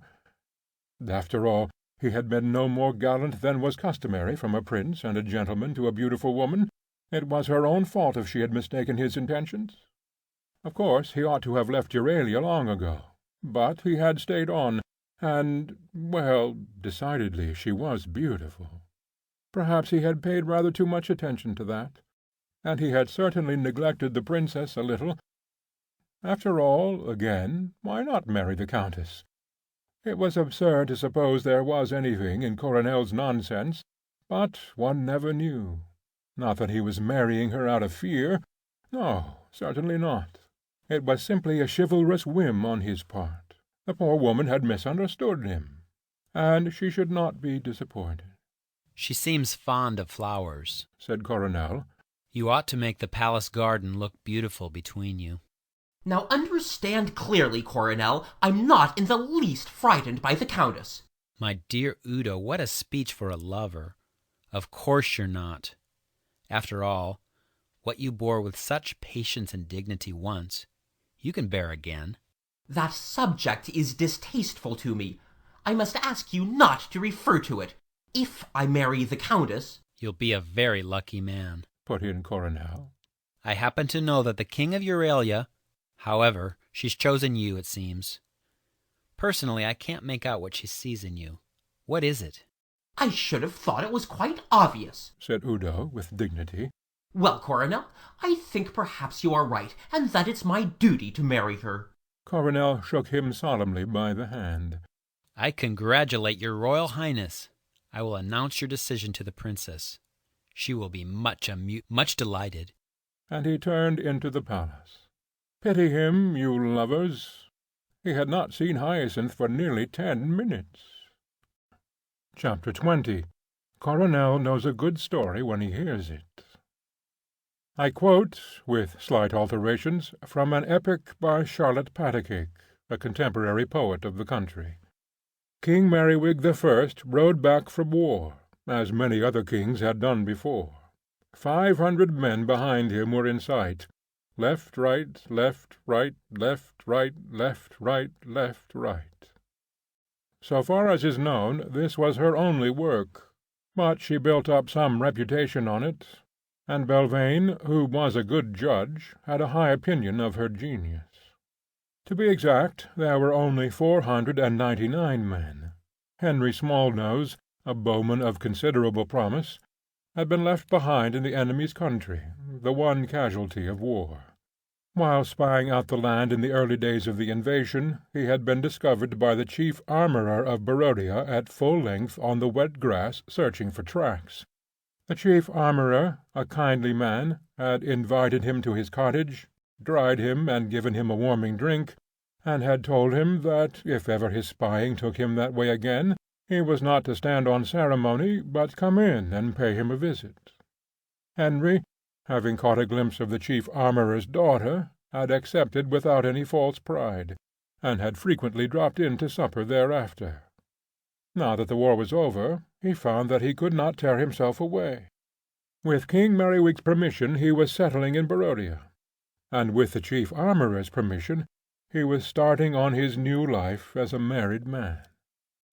As the towers of the castle came in sight, Merriwig drew a deep breath of happiness. Home again. The hardships of the war were over. The spoils of victory, wrapped up in tissue paper, were in his pocket. Days of honoured leisure were waiting for him. He gazed at each remembered landmark of his own beloved country, his heart overflowing with thankfulness. Never again would he leave Euralia. How good to see Hyacinth again! Poor little Hyacinth left all alone. But there, she had had the Countess Belvane, a woman of great experience, to help her. Belvane! Should he risk it? How much had she thought of him while he was away? Hyacinth would be growing up and getting married soon. Life would be lonely in Euralia then, unless... Should he risk it? What would Hyacinth say? She was waiting for him at the gates of the castle. She had wanted Coronel to wait with her, but he had refused. "We must offer the good news to him gradually," he said. "When a man has just come back from a successful campaign, he doesn't want to find a surprise like this waiting for him. Just think, we don't even know why the war is over. He must be longing to tell you that. Oh, he'll have 100 things to tell you first. But then, when he says, 'And what's been happening here while I've been away?' 'Nothing much, I suppose.' Then you can say..." Then I shall say, 'Nothing much, only Coronel, and such a clever.'" "Oh, I have my ideas," said Coronel. "Well, I'll be out of the way somewhere. I think I'll go for a walk in the forest. Or shall I stay here in the Countess's garden and amuse myself with Udo? Anyhow, I'll give you an hour alone together first." The cavalcade drew up in front of the castle. Handkerchiefs fluttered to them from the walls, trumpets were blown, hounds bayed. Down the steps came Hyacinth, all blue and gold, and flung herself into her father's arms. "My dear child," said Merriwig, as he patted her soothingly. "There, there, it's your old father come back again. There, there." He patted her again, as though it were she and not himself who was in danger of breaking down. "My little Hyacinth, my own little girl."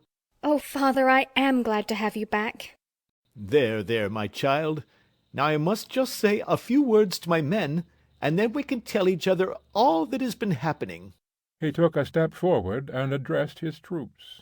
"Men of Euralia, we have returned from a long and arduous conflict. To the embraces of our mothers and wives and daughters, as the case may be, in honor of our great victory, I decree that, from now onwards, tomorrow shall be observed as a holiday throughout Euralia.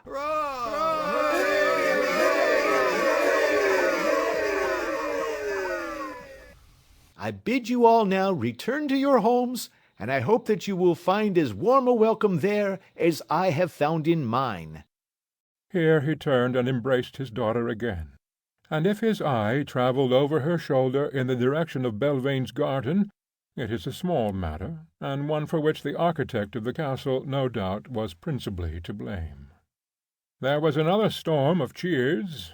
The battle cry of Euralia, "Ho, ho, Merriwig!" was shouted from 500 throats, and the men dispersed happily to their homes. Hyacinth and Merriwig went into the palace. "Now, father," said Hyacinth later on, when Merriwig had changed his clothes and refreshed himself, "you've got to tell me all about it. I can hardly believe it's really over." "Yes, yes, it's all over," said Merriwig heartily. "We shan't have any trouble in that direction again, I fancy." "Do tell me, did the King of Barodia apologize?" "He did better than that. He abdicated." "Why?" "Well," said Merriwig, remembering just in time, "I killed him." "Oh, father, how rough of you." "I don't think it hurt him very much, my dear. It was more a shock to his feelings than anything else. See, I have brought these home for you." He produced from his pocket a small packet in tissue paper. "Oh, Oh, how exciting! Whatever can it be? Merriwig unwrapped the paper, and disclosed a couple of ginger whiskers, neatly tied up with blue ribbon. Father! He picked out the left one, fons et origo, if he had known any Latin, of the war, and held it up for Hyacinth's inspection. There, you can see the place where Henry Smallnose's arrow bent it. By the way, he added, Henry is marrying and settling down in Barodia. It is curious, he went on, how after a war one's thoughts turn to matrimony. He glanced at his daughter to see how she would take this, but she was still engrossed with the whiskers. What am I going to do with them, Father? I can't plant them in the garden. I thought we might run them up the flagstaff, as we did in Barodia. Isn't that a little unkind now that the poor man's dead? Merriwig looked round him to see that there were no eavesdroppers. Can you keep a secret? He asked mysteriously. Of course, said Hyacinth, deciding at once that it would not matter if she only told Coronel. Well then, listen. He told her of his secret journey to the King of Barodia's tent. He told her of the King of Barodia's letter. He told her more fully of his early duel with the king. He told her everything that he had said and done, and everything that everybody else had said and done to him. And his boyish pleasure in it all was so evident and so innocent that even a stranger would have had nothing more reproachful for him than a smile. To Hyacinth he seemed the dearest of fathers and the most wonderful of kings. And by the moment came of which Coronel had spoken. And now, said Merriwig, tell me what you have all been doing with yourselves here. Nothing much, I suppose. He waited nervously, wondering if Hyacinth would realize that all was meant to include more particularly Belvane. Hyacinth drew a stool up to her father's chair and sat down very close to him. Father, she said, stroking his hand where it rested on his knee, I have got some news for you. Nothing about the Count? Nothing serious, I hope, said Merriwig in alarm. It's rather serious, but it's rather nice. Father dear, would you mind very much if I got married soon? My dear, you shall get married as soon as you like. Let me see. There were 6 or 7 princes who came about it only the other day. I sent them off on adventures of some kind, but, dear me, yes, they ought to have been back by now. I suppose you haven't heard anything of them? No, Father, said Hyacinth with a little smile. Ah, well, no doubt they were unsuccessful. No matter, dear, we can easily find you plenty more suitors. Indeed, the subject has been very near my thoughts lately. We'll arrange a little competition, and let them know in the neighbouring countries. There'll be no lack of candidates. Let me see. There's that 7-headed bull. He's getting a little old now, but he was good enough for the last one. We might— I don't want a suitor, said Hyacinth softly. I have one. Merriwig leaned forward with eagerness. My dear, this is indeed news. Tell me all about it. Upon what quest did you send him? Hyacinth had felt this coming. Had she lived in modern times, she would have expected the question, "What is his income?" A man must prove his worth in some way. I haven't sent him away at all yet, she said. He's only just come. He's been very kind to me, and I'm sure you'll love him. Well, well, we'll arrange something for him. Perhaps that bull I was speaking of. And by the way, who is he? He comes from Araby, and his name is— Udo, of course. Why didn't I think of him? An excellent arrangement, my dear. It isn't Udo, I'm afraid, Father. It's Coronel. And who might Coronel be? Said the king, rather sternly. He's... Here he is, Father. She ran up to him impulsively as he came in at the door. Oh, Coronel, you're just in time. Do tell Father who you are. Coronel bowed profoundly to the king. Before I explain myself, Your Majesty, he said, may I congratulate Your Majesty on your wonderful victory over the Barodians? From the little I have gathered outside, it is the most remarkable victory that has ever occurred. But of course I am longing to hear the full story from Your Majesty's own lips. Is it a fact that Your Majesty made his way at dead of night to the King of Barodia's own tent, and challenged him to mortal combat and slew him? There was an eagerness very winning in his eyes as he asked it. He seemed to be envying the king such an adventure after his own heart. Merriwig was in an awkward position. He wondered for a moment whether to order his daughter out of the room. "Leave us, my child," he would say. "These are matters for men to discuss." But Hyacinth would know quite well why she had been sent out, and would certainly tell Coronel the truth of the matter afterwards. It really looked as if Coronel would have to be let into the secret too. He cleared his throat noisily by way of preparation. There are certain state reasons," he said with dignity, "why that story has been allowed to get about." Pardon, your Majesty. I have no wish to. "But as you know so much, you may as well know all. It happened like this." Once more he told the story of his midnight visit, and of the king's letter to him. "But, your Majesty," cried Coronel, "it is more wonderful than the other. Never was such genius of invention, such brilliance and daring of execution." "So you like it?" said Merriwig, trying to look modest. "I love it." "I knew he'd love it," put in Hyacinth. "It's just the sort of story that Coronel would love. Tell him how you fought the king at the beginning of the war, and how you pretended to be a swineherd, and how—" Could any father have resisted? In a little while Hyacinth and Coronel were seated eagerly at his feet, and he was telling once more the great story of his adventures. "Well, well," said the king at the end of it, when he had received their tribute of admiration. "Those are just a few of the little adventures that happen in war-time." He turned to Coronel. "And so you, I understand, wish to marry my daughter?" "Does that surprise your Majesty?" "Well, no, it doesn't. And she, I understand, wishes to marry you." "Yes, please, father." "That," said Coronel simply, "is much more surprising."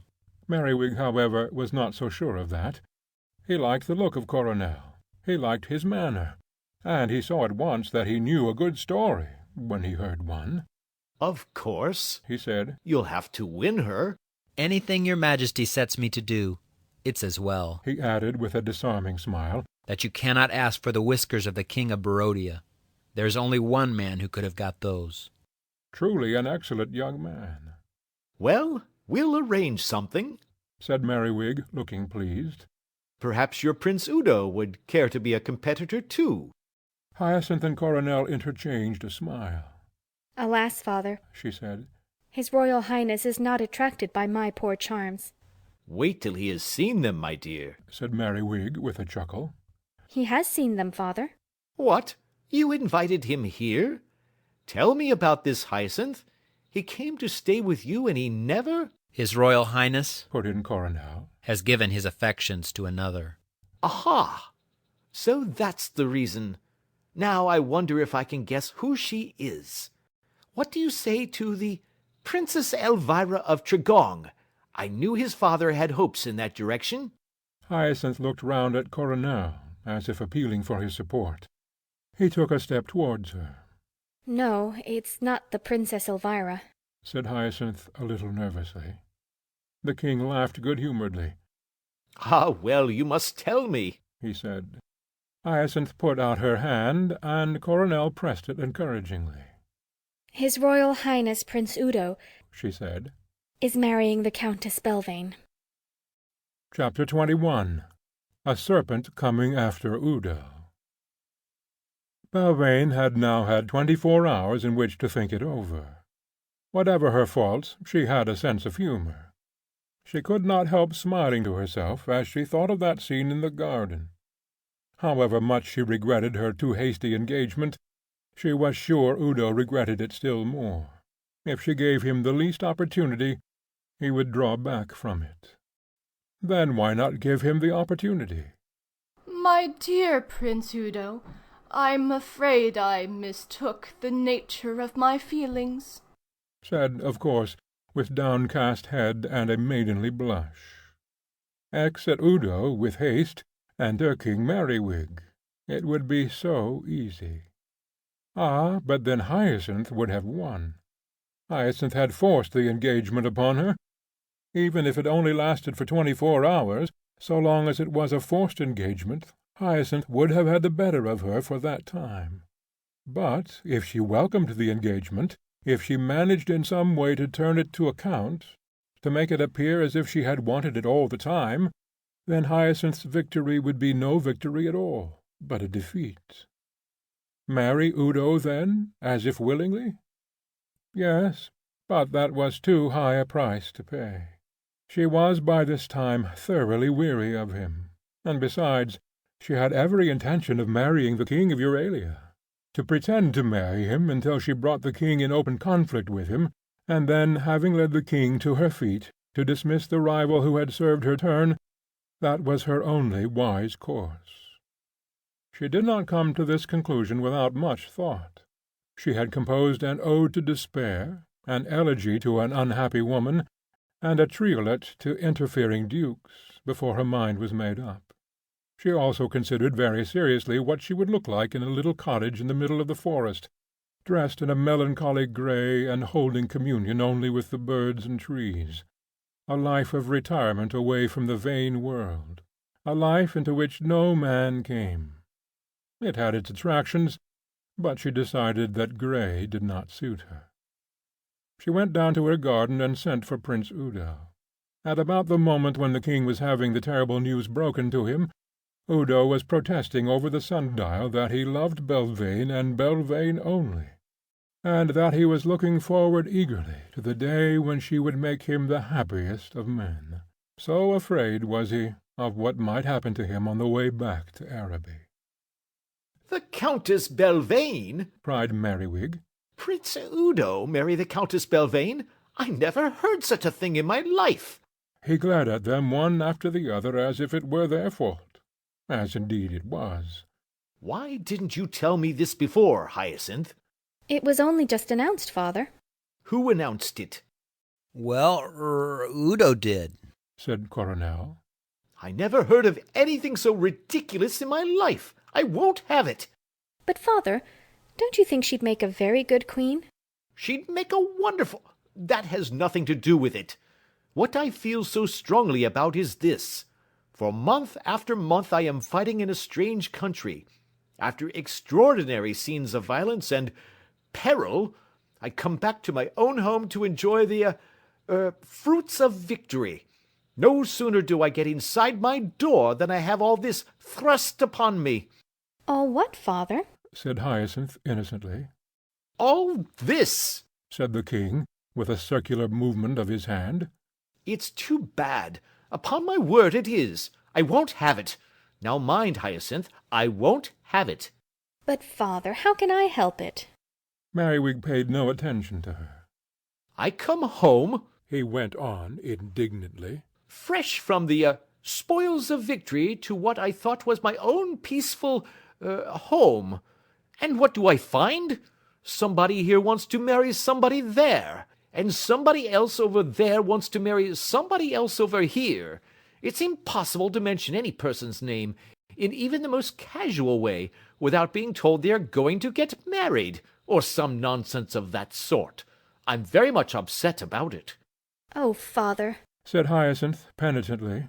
won't you see the Countess yourself and talk to her? "To think that for weeks I have been looking forward to my return home, and that now I should be met with this! It has quite spoilt my day." Father, cried Hyacinth, coming towards him with outstretched hands. "Let me send for her ladyship," began Coronel. "Perhaps she—" "No, no," said Merriwig, waving them away. "I am very much displeased with you both. What I have to do, I can do quite well by myself." He strode out and slammed the door behind him. Hyacinth and Coronel looked at each other blankly. "My dear," said Coronel, "you never told me he was as fond of her as that." but I had no idea. Coronel, what can we do now about it? Oh, I want him to marry her now. He's quite right. She'll make a wonderful queen. Oh, my dear, I feel I want everybody to be as happy as we're going to be." "They can't be that, but we'll do our best for them. I can manage Udo all right. I only have to say rabbits to him, and he'll do anything for me. Hyacinth, I don't believe I've ever kissed you in this room yet, have I? Let's begin now." Merriwig came upon the other pair of lovers in Belvane's garden. They were sharing a seat there, and Udo was assuring the Countess that he was her own little Udo Wudo, and that they must never be away from each other again. The king put his hand in front of his eyes for a moment, as if he could hardly bear it. "Why, it's his Majesty!" said Belvane, jumping up. She gave him a deep curtsy, and threw in a bewitching smile on the top of it. Formality or friendliness, he could take his choice. "Prince Udo of Araby, your Majesty." She looked shyly at him and added, "Perhaps you have heard." I have, said the king gloomingly. How do you do? He added in a melancholy voice. Udo declared that he was in excellent health at present, and would have gone into particulars about it had not the king interrupted. Well, Countess, he said, this is strange news to come back to. Shall I disturb you if I sit down with you for a little? "Oh, your Majesty, you would honor us. Udo, dear, have you seen the heronry lately?" "Yes," said Udo. "It looks so sweet just about this time of the afternoon." "It does," said Udo. Belvane gave a little shrug and turned to the king. "I'm so longing to hear all your adventures," she murmured confidingly. "I got all your messages. It was so good of you to remember me." "Ah," said Merriwig reproachfully. "And what do I find when I come back? I find—" He broke off, and indicated in pantomime with his eyebrows that he could explain better what he had found if Udo were absent. "Udo, dear," said Belvane, turning to him. "have you seen the kennels lately?" "Yes," said Udo. "They look rather sweet just about this time," said Merriwig. "Don't they?" said Udo. "But I am so longing to hear," said Belvane, "how your Majesty defeated the King of Barodia. Was it your Majesty's wonderful spell which overcame the enemy?" "You remember that?" "Remember it? Oh, your Majesty! Bowl! Bowl! Udo, dear, wouldn't you like to see the armory?" "No," said Udo. "There are a lot of new things in it that I brought back from Barodia," said Merriwig hopefully. "A lot of new things," explained Belvane. "I'll see them later on," said Udo. "I dare say they'll look better in the evening." "Then you shall show me, your Majesty," said Belvane. "Udo, dear, you can wait for me here." The two of them moved off down the path together, Udo taken by surprise, and as soon as they were out of sight, tiptoed across the lawn to another garden seat, Belvane leading the way with her finger to her lips, and Merriwig following with an exaggerated caution which even Henry Smallnose would have thought overdone. "He is a little slow, isn't he, that young man?" said the king, as they sat down together. "I mean, he didn't seem to understand." "He's such a devoted lover, your Majesty. He can't bear to be out of my sight for a moment." "Oh, Belvane, this is a sad homecoming. For month after month I have been fighting and toiling and planning and plotting, and then... Oh, Belvane, we were all so happy together before the war." Belvane remembered that once she and the Princess and Wiggs had been so happy together, and that Udo's arrival had threatened to upset it all.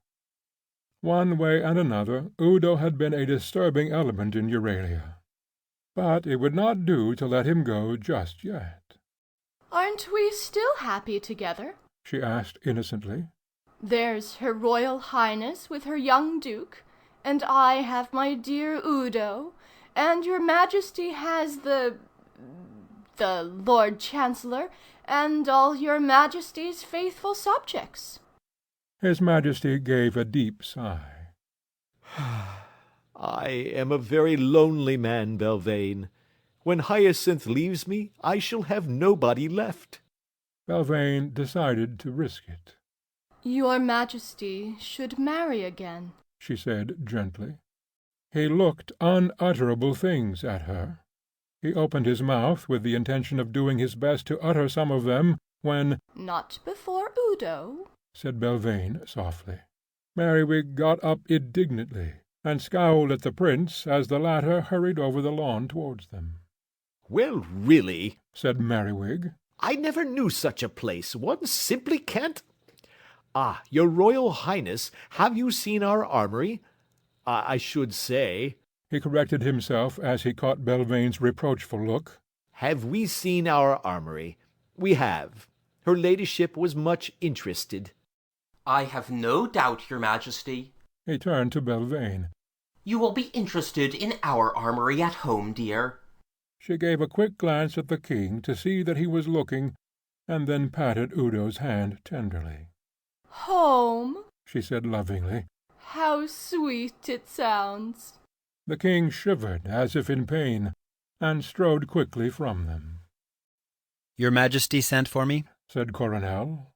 The king stopped his pacings and looked round as Coronel came into the library. "Ah, yes, yes," he said quickly. "Now sit down there and make yourself comfortable. I want to talk to you about this marriage." Which one, your Majesty? "Which one?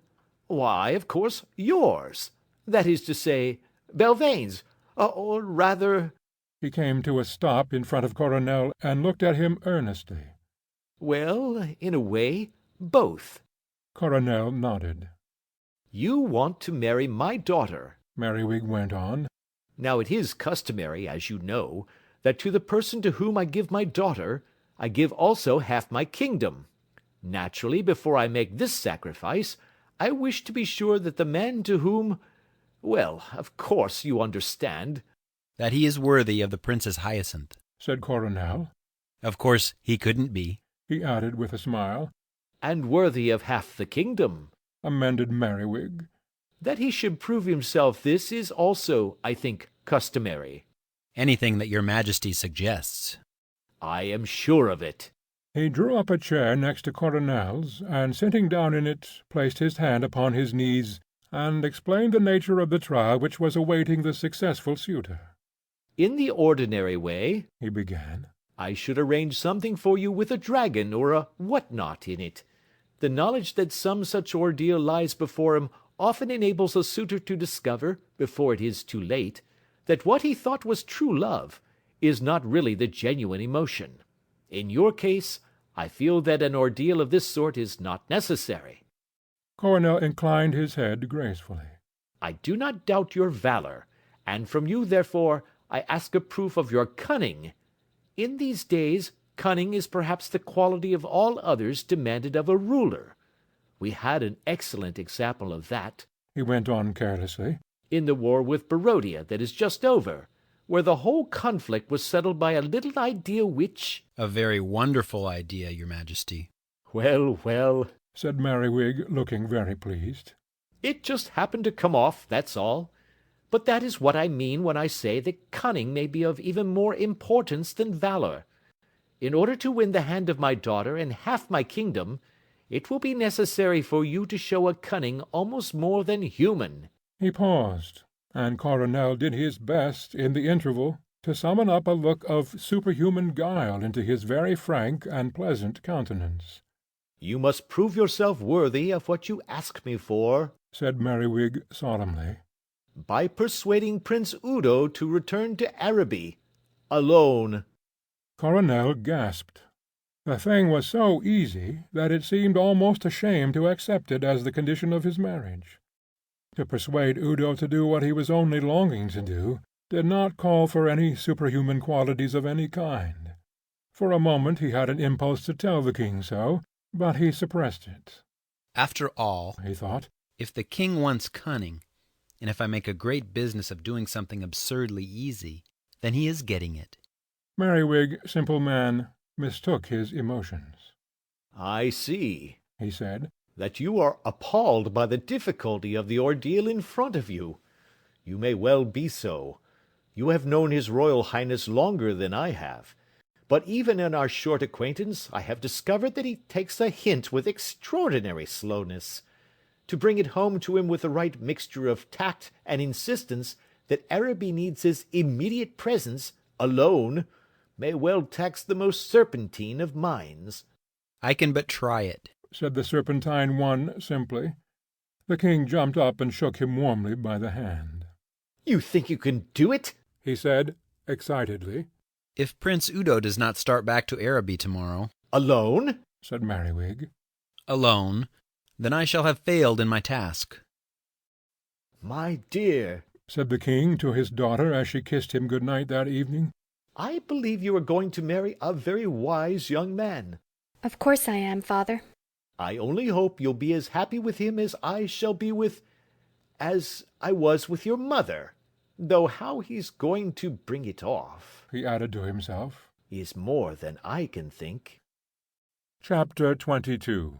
The 17 volumes go back again. King Merriwig of Eastern Euralia sat at breakfast on his castle walls. He lifted the gold cover from the gold dish in front of him, selected a trout, and conveyed it carefully to his gold plate. When you have an aunt... But I need not say that again. King Coronel of Western Euralia sat at breakfast on his castle walls. He lifted the gold cover from the gold dish in front of him, selected a trout, and conveyed it carefully to his gold plate. When your wife's father has an aunt... Prince Udo of Araby sat at breakfast. But one must draw the line somewhere. I refuse to follow Udo through any more meals. Indeed, I think there has been quite enough eating and drinking in this book already, quite enough of everything, in fact. But the time has nearly come to say good-bye. Let us speed the Prince of Araby first. His departure from Euralia was sudden. 5 minutes' conversation with Coronel convinced him that there had been a mistake about Belvane's feelings for him, and that he could leave for Araby in perfect safety. You must come and see us again, said Merriwig heartily as he shook him by the hand. Yes, do, said Hyacinth. There are 2 ways of saying this sort of thing, and theirs was the second way. So was Udo's, when he answered that he would be delighted. It was just a week later that the famous double wedding was celebrated in Euralia. As an occasion for speech-making by King Merriwig and largesse-throwing by Queen Belvane, it demanded and got a whole chapter to itself in Roger's history. I have Roger on my side at last. The virtues he denied to the Countess he cannot but allow to the Queen. Nor could Hyacinth resist her any longer.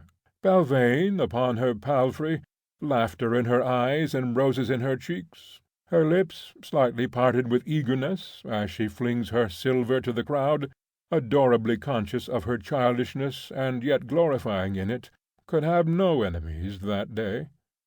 She is a dear, said Hyacinth to Coronel. She will make a wonderful queen.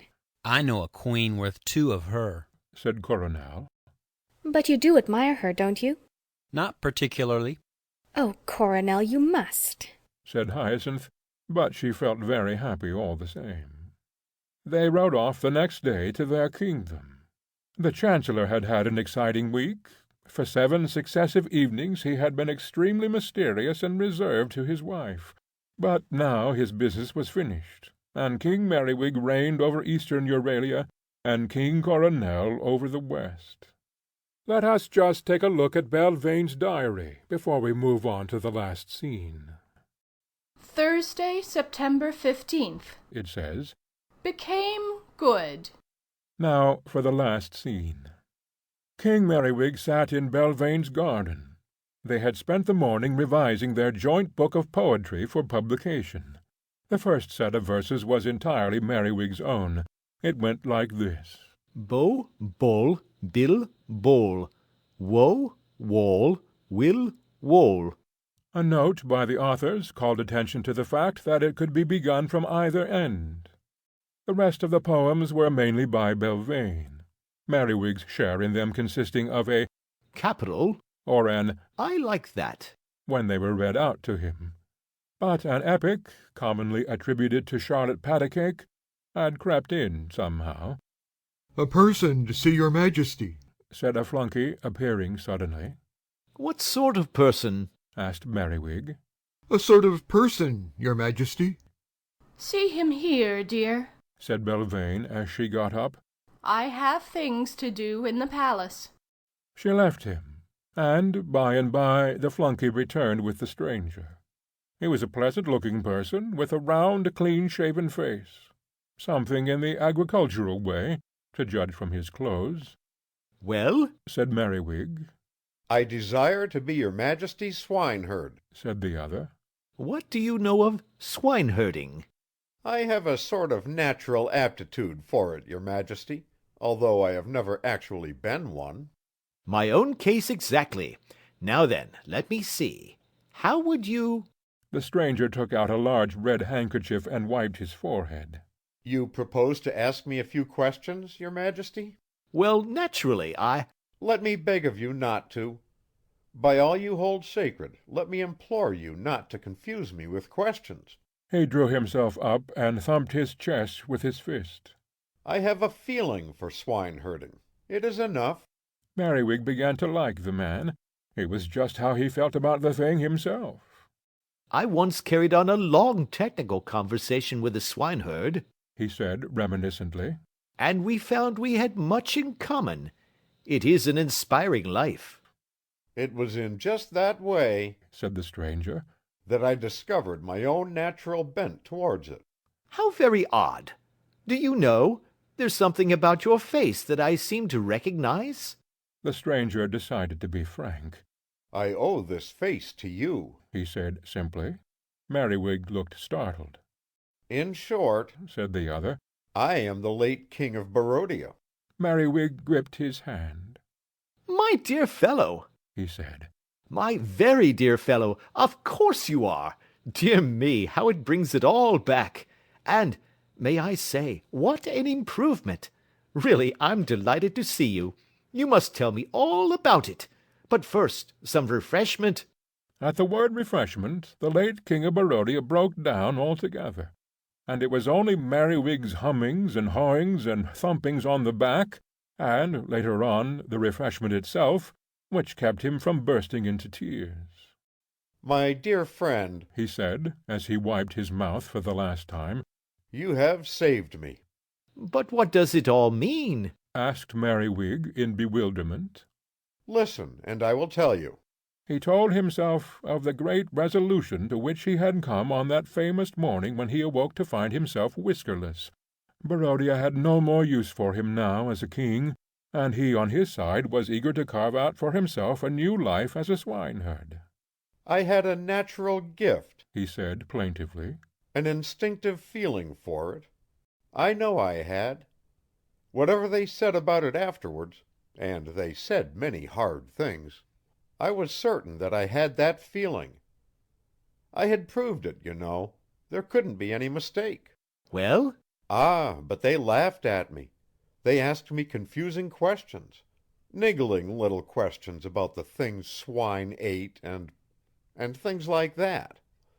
The great principles of swineherding, what I may call the art of herding swine, the whole theory of shepherding pigs in a broad-minded way, all this they ignored. They laughed at me and turned me out with jeers and blows, to starve." Merriwig patted him sympathetically, and pressed some more food on him. "I ranged over the whole of Barodia. Nobody would take me in. It is a terrible thing, my dear Merriwig, to begin to lose faith in yourself. I had to tell myself at last that perhaps there was something about Barodian swine which made them different from those of any other country. As a last hope I came to Euralia. If here too I was spurned, then I should know that—" "Just a moment," said Merriwig, breaking in eagerly. "Who was this swineherd that you talked to?" "I talked to so many," said the other sadly. "They all scoffed at me." "No, but the first one, the one that showed you that you had a bent towards it. Didn't you say that—" "Oh, that one. That was at the beginning of our war. Do you remember telling me that your swineherd had an invisible cloak? It was he that—" Merriwig looked at him sadly and shook his head. "My poor friend," he said, "it was me." They gazed at each other earnestly. Each of them was going over in his mind the exact details of that famous meeting. Yes, they murmured together. it was us. The king of Barodia's mind raced on through all the bitter months that had followed. He shivered as he thought of the things he had said. The things that had been said to him seemed of small account now. Not even a swineherd, he remarked. Come, come, said Merriwig. Look on the bright side. You can always be a king again. The late King of Barodia shook his head. It's a come-down to a man with any pride, he said. No, I'll stick to my own job. After all, I've been learning these last weeks. At any rate, I know that what I do know isn't worth knowing, and that's something. Then stay with me, said Merriwig heartily. My swineherd will teach you your work, and when he retires, you can take it on. Do you mean it? Of course I do. I shall be glad to have you about the place. In the evening, when the pigs are asleep, you can come in and have a chat with us. Bless you, said the new apprentice. Bless you, your majesty. They shook hands on it. My dear, said Merriwig to Belvane that evening, you haven't married a very clever fellow. I discovered this afternoon that I'm not even as clever as I thought I was. You don't want cleverness in a king, said Belvane, smiling lovingly at him. Or in a husband. What do you want, then? Just dearness, said Belvane. And now my story is done. With a sigh, I unload the 17 volumes of Euralian history from my desk, carrying them one by one across the library and placing them carefully in the shelf which has been built for them. For some months they have stood a rampart between me and the world, behind which I have lived in far-off days with Merriwig and Hyacinth and my Lady Belvane. The rampart is gone, and in the bright light of to-day which streams onto my desk the vision slowly fades, once on a time. Yet I see one figure clearly still. He is tall and thin, with a white peaked face, of which the long inquisitive nose is the outstanding feature. His hair is lank and uncared for, his russet smock, tied in at the waist, wants brushing. His untidy, cross-gartered hose shows up the meagreness of his legs. No knightly figure this, yet I look upon him very tenderly, for it is Roger Scurvilegs on his way to the palace for news. To Roger, too, I must say good-bye. I say it not without remorse, for I feel that I have been hard upon the man to whom I owe so much. Perhaps it will not be altogether good-bye. In his 17 volumes there are many other tales to be found. Next time, if there be a next time, I owe it to Roger to stand aside, and let him tell the story more in his own way. I think he would like that. But it shall not be a story about Belvane. I saw Belvane, or someone like her, at a country house in Shropshire last summer, and I know that Roger can never do her justice.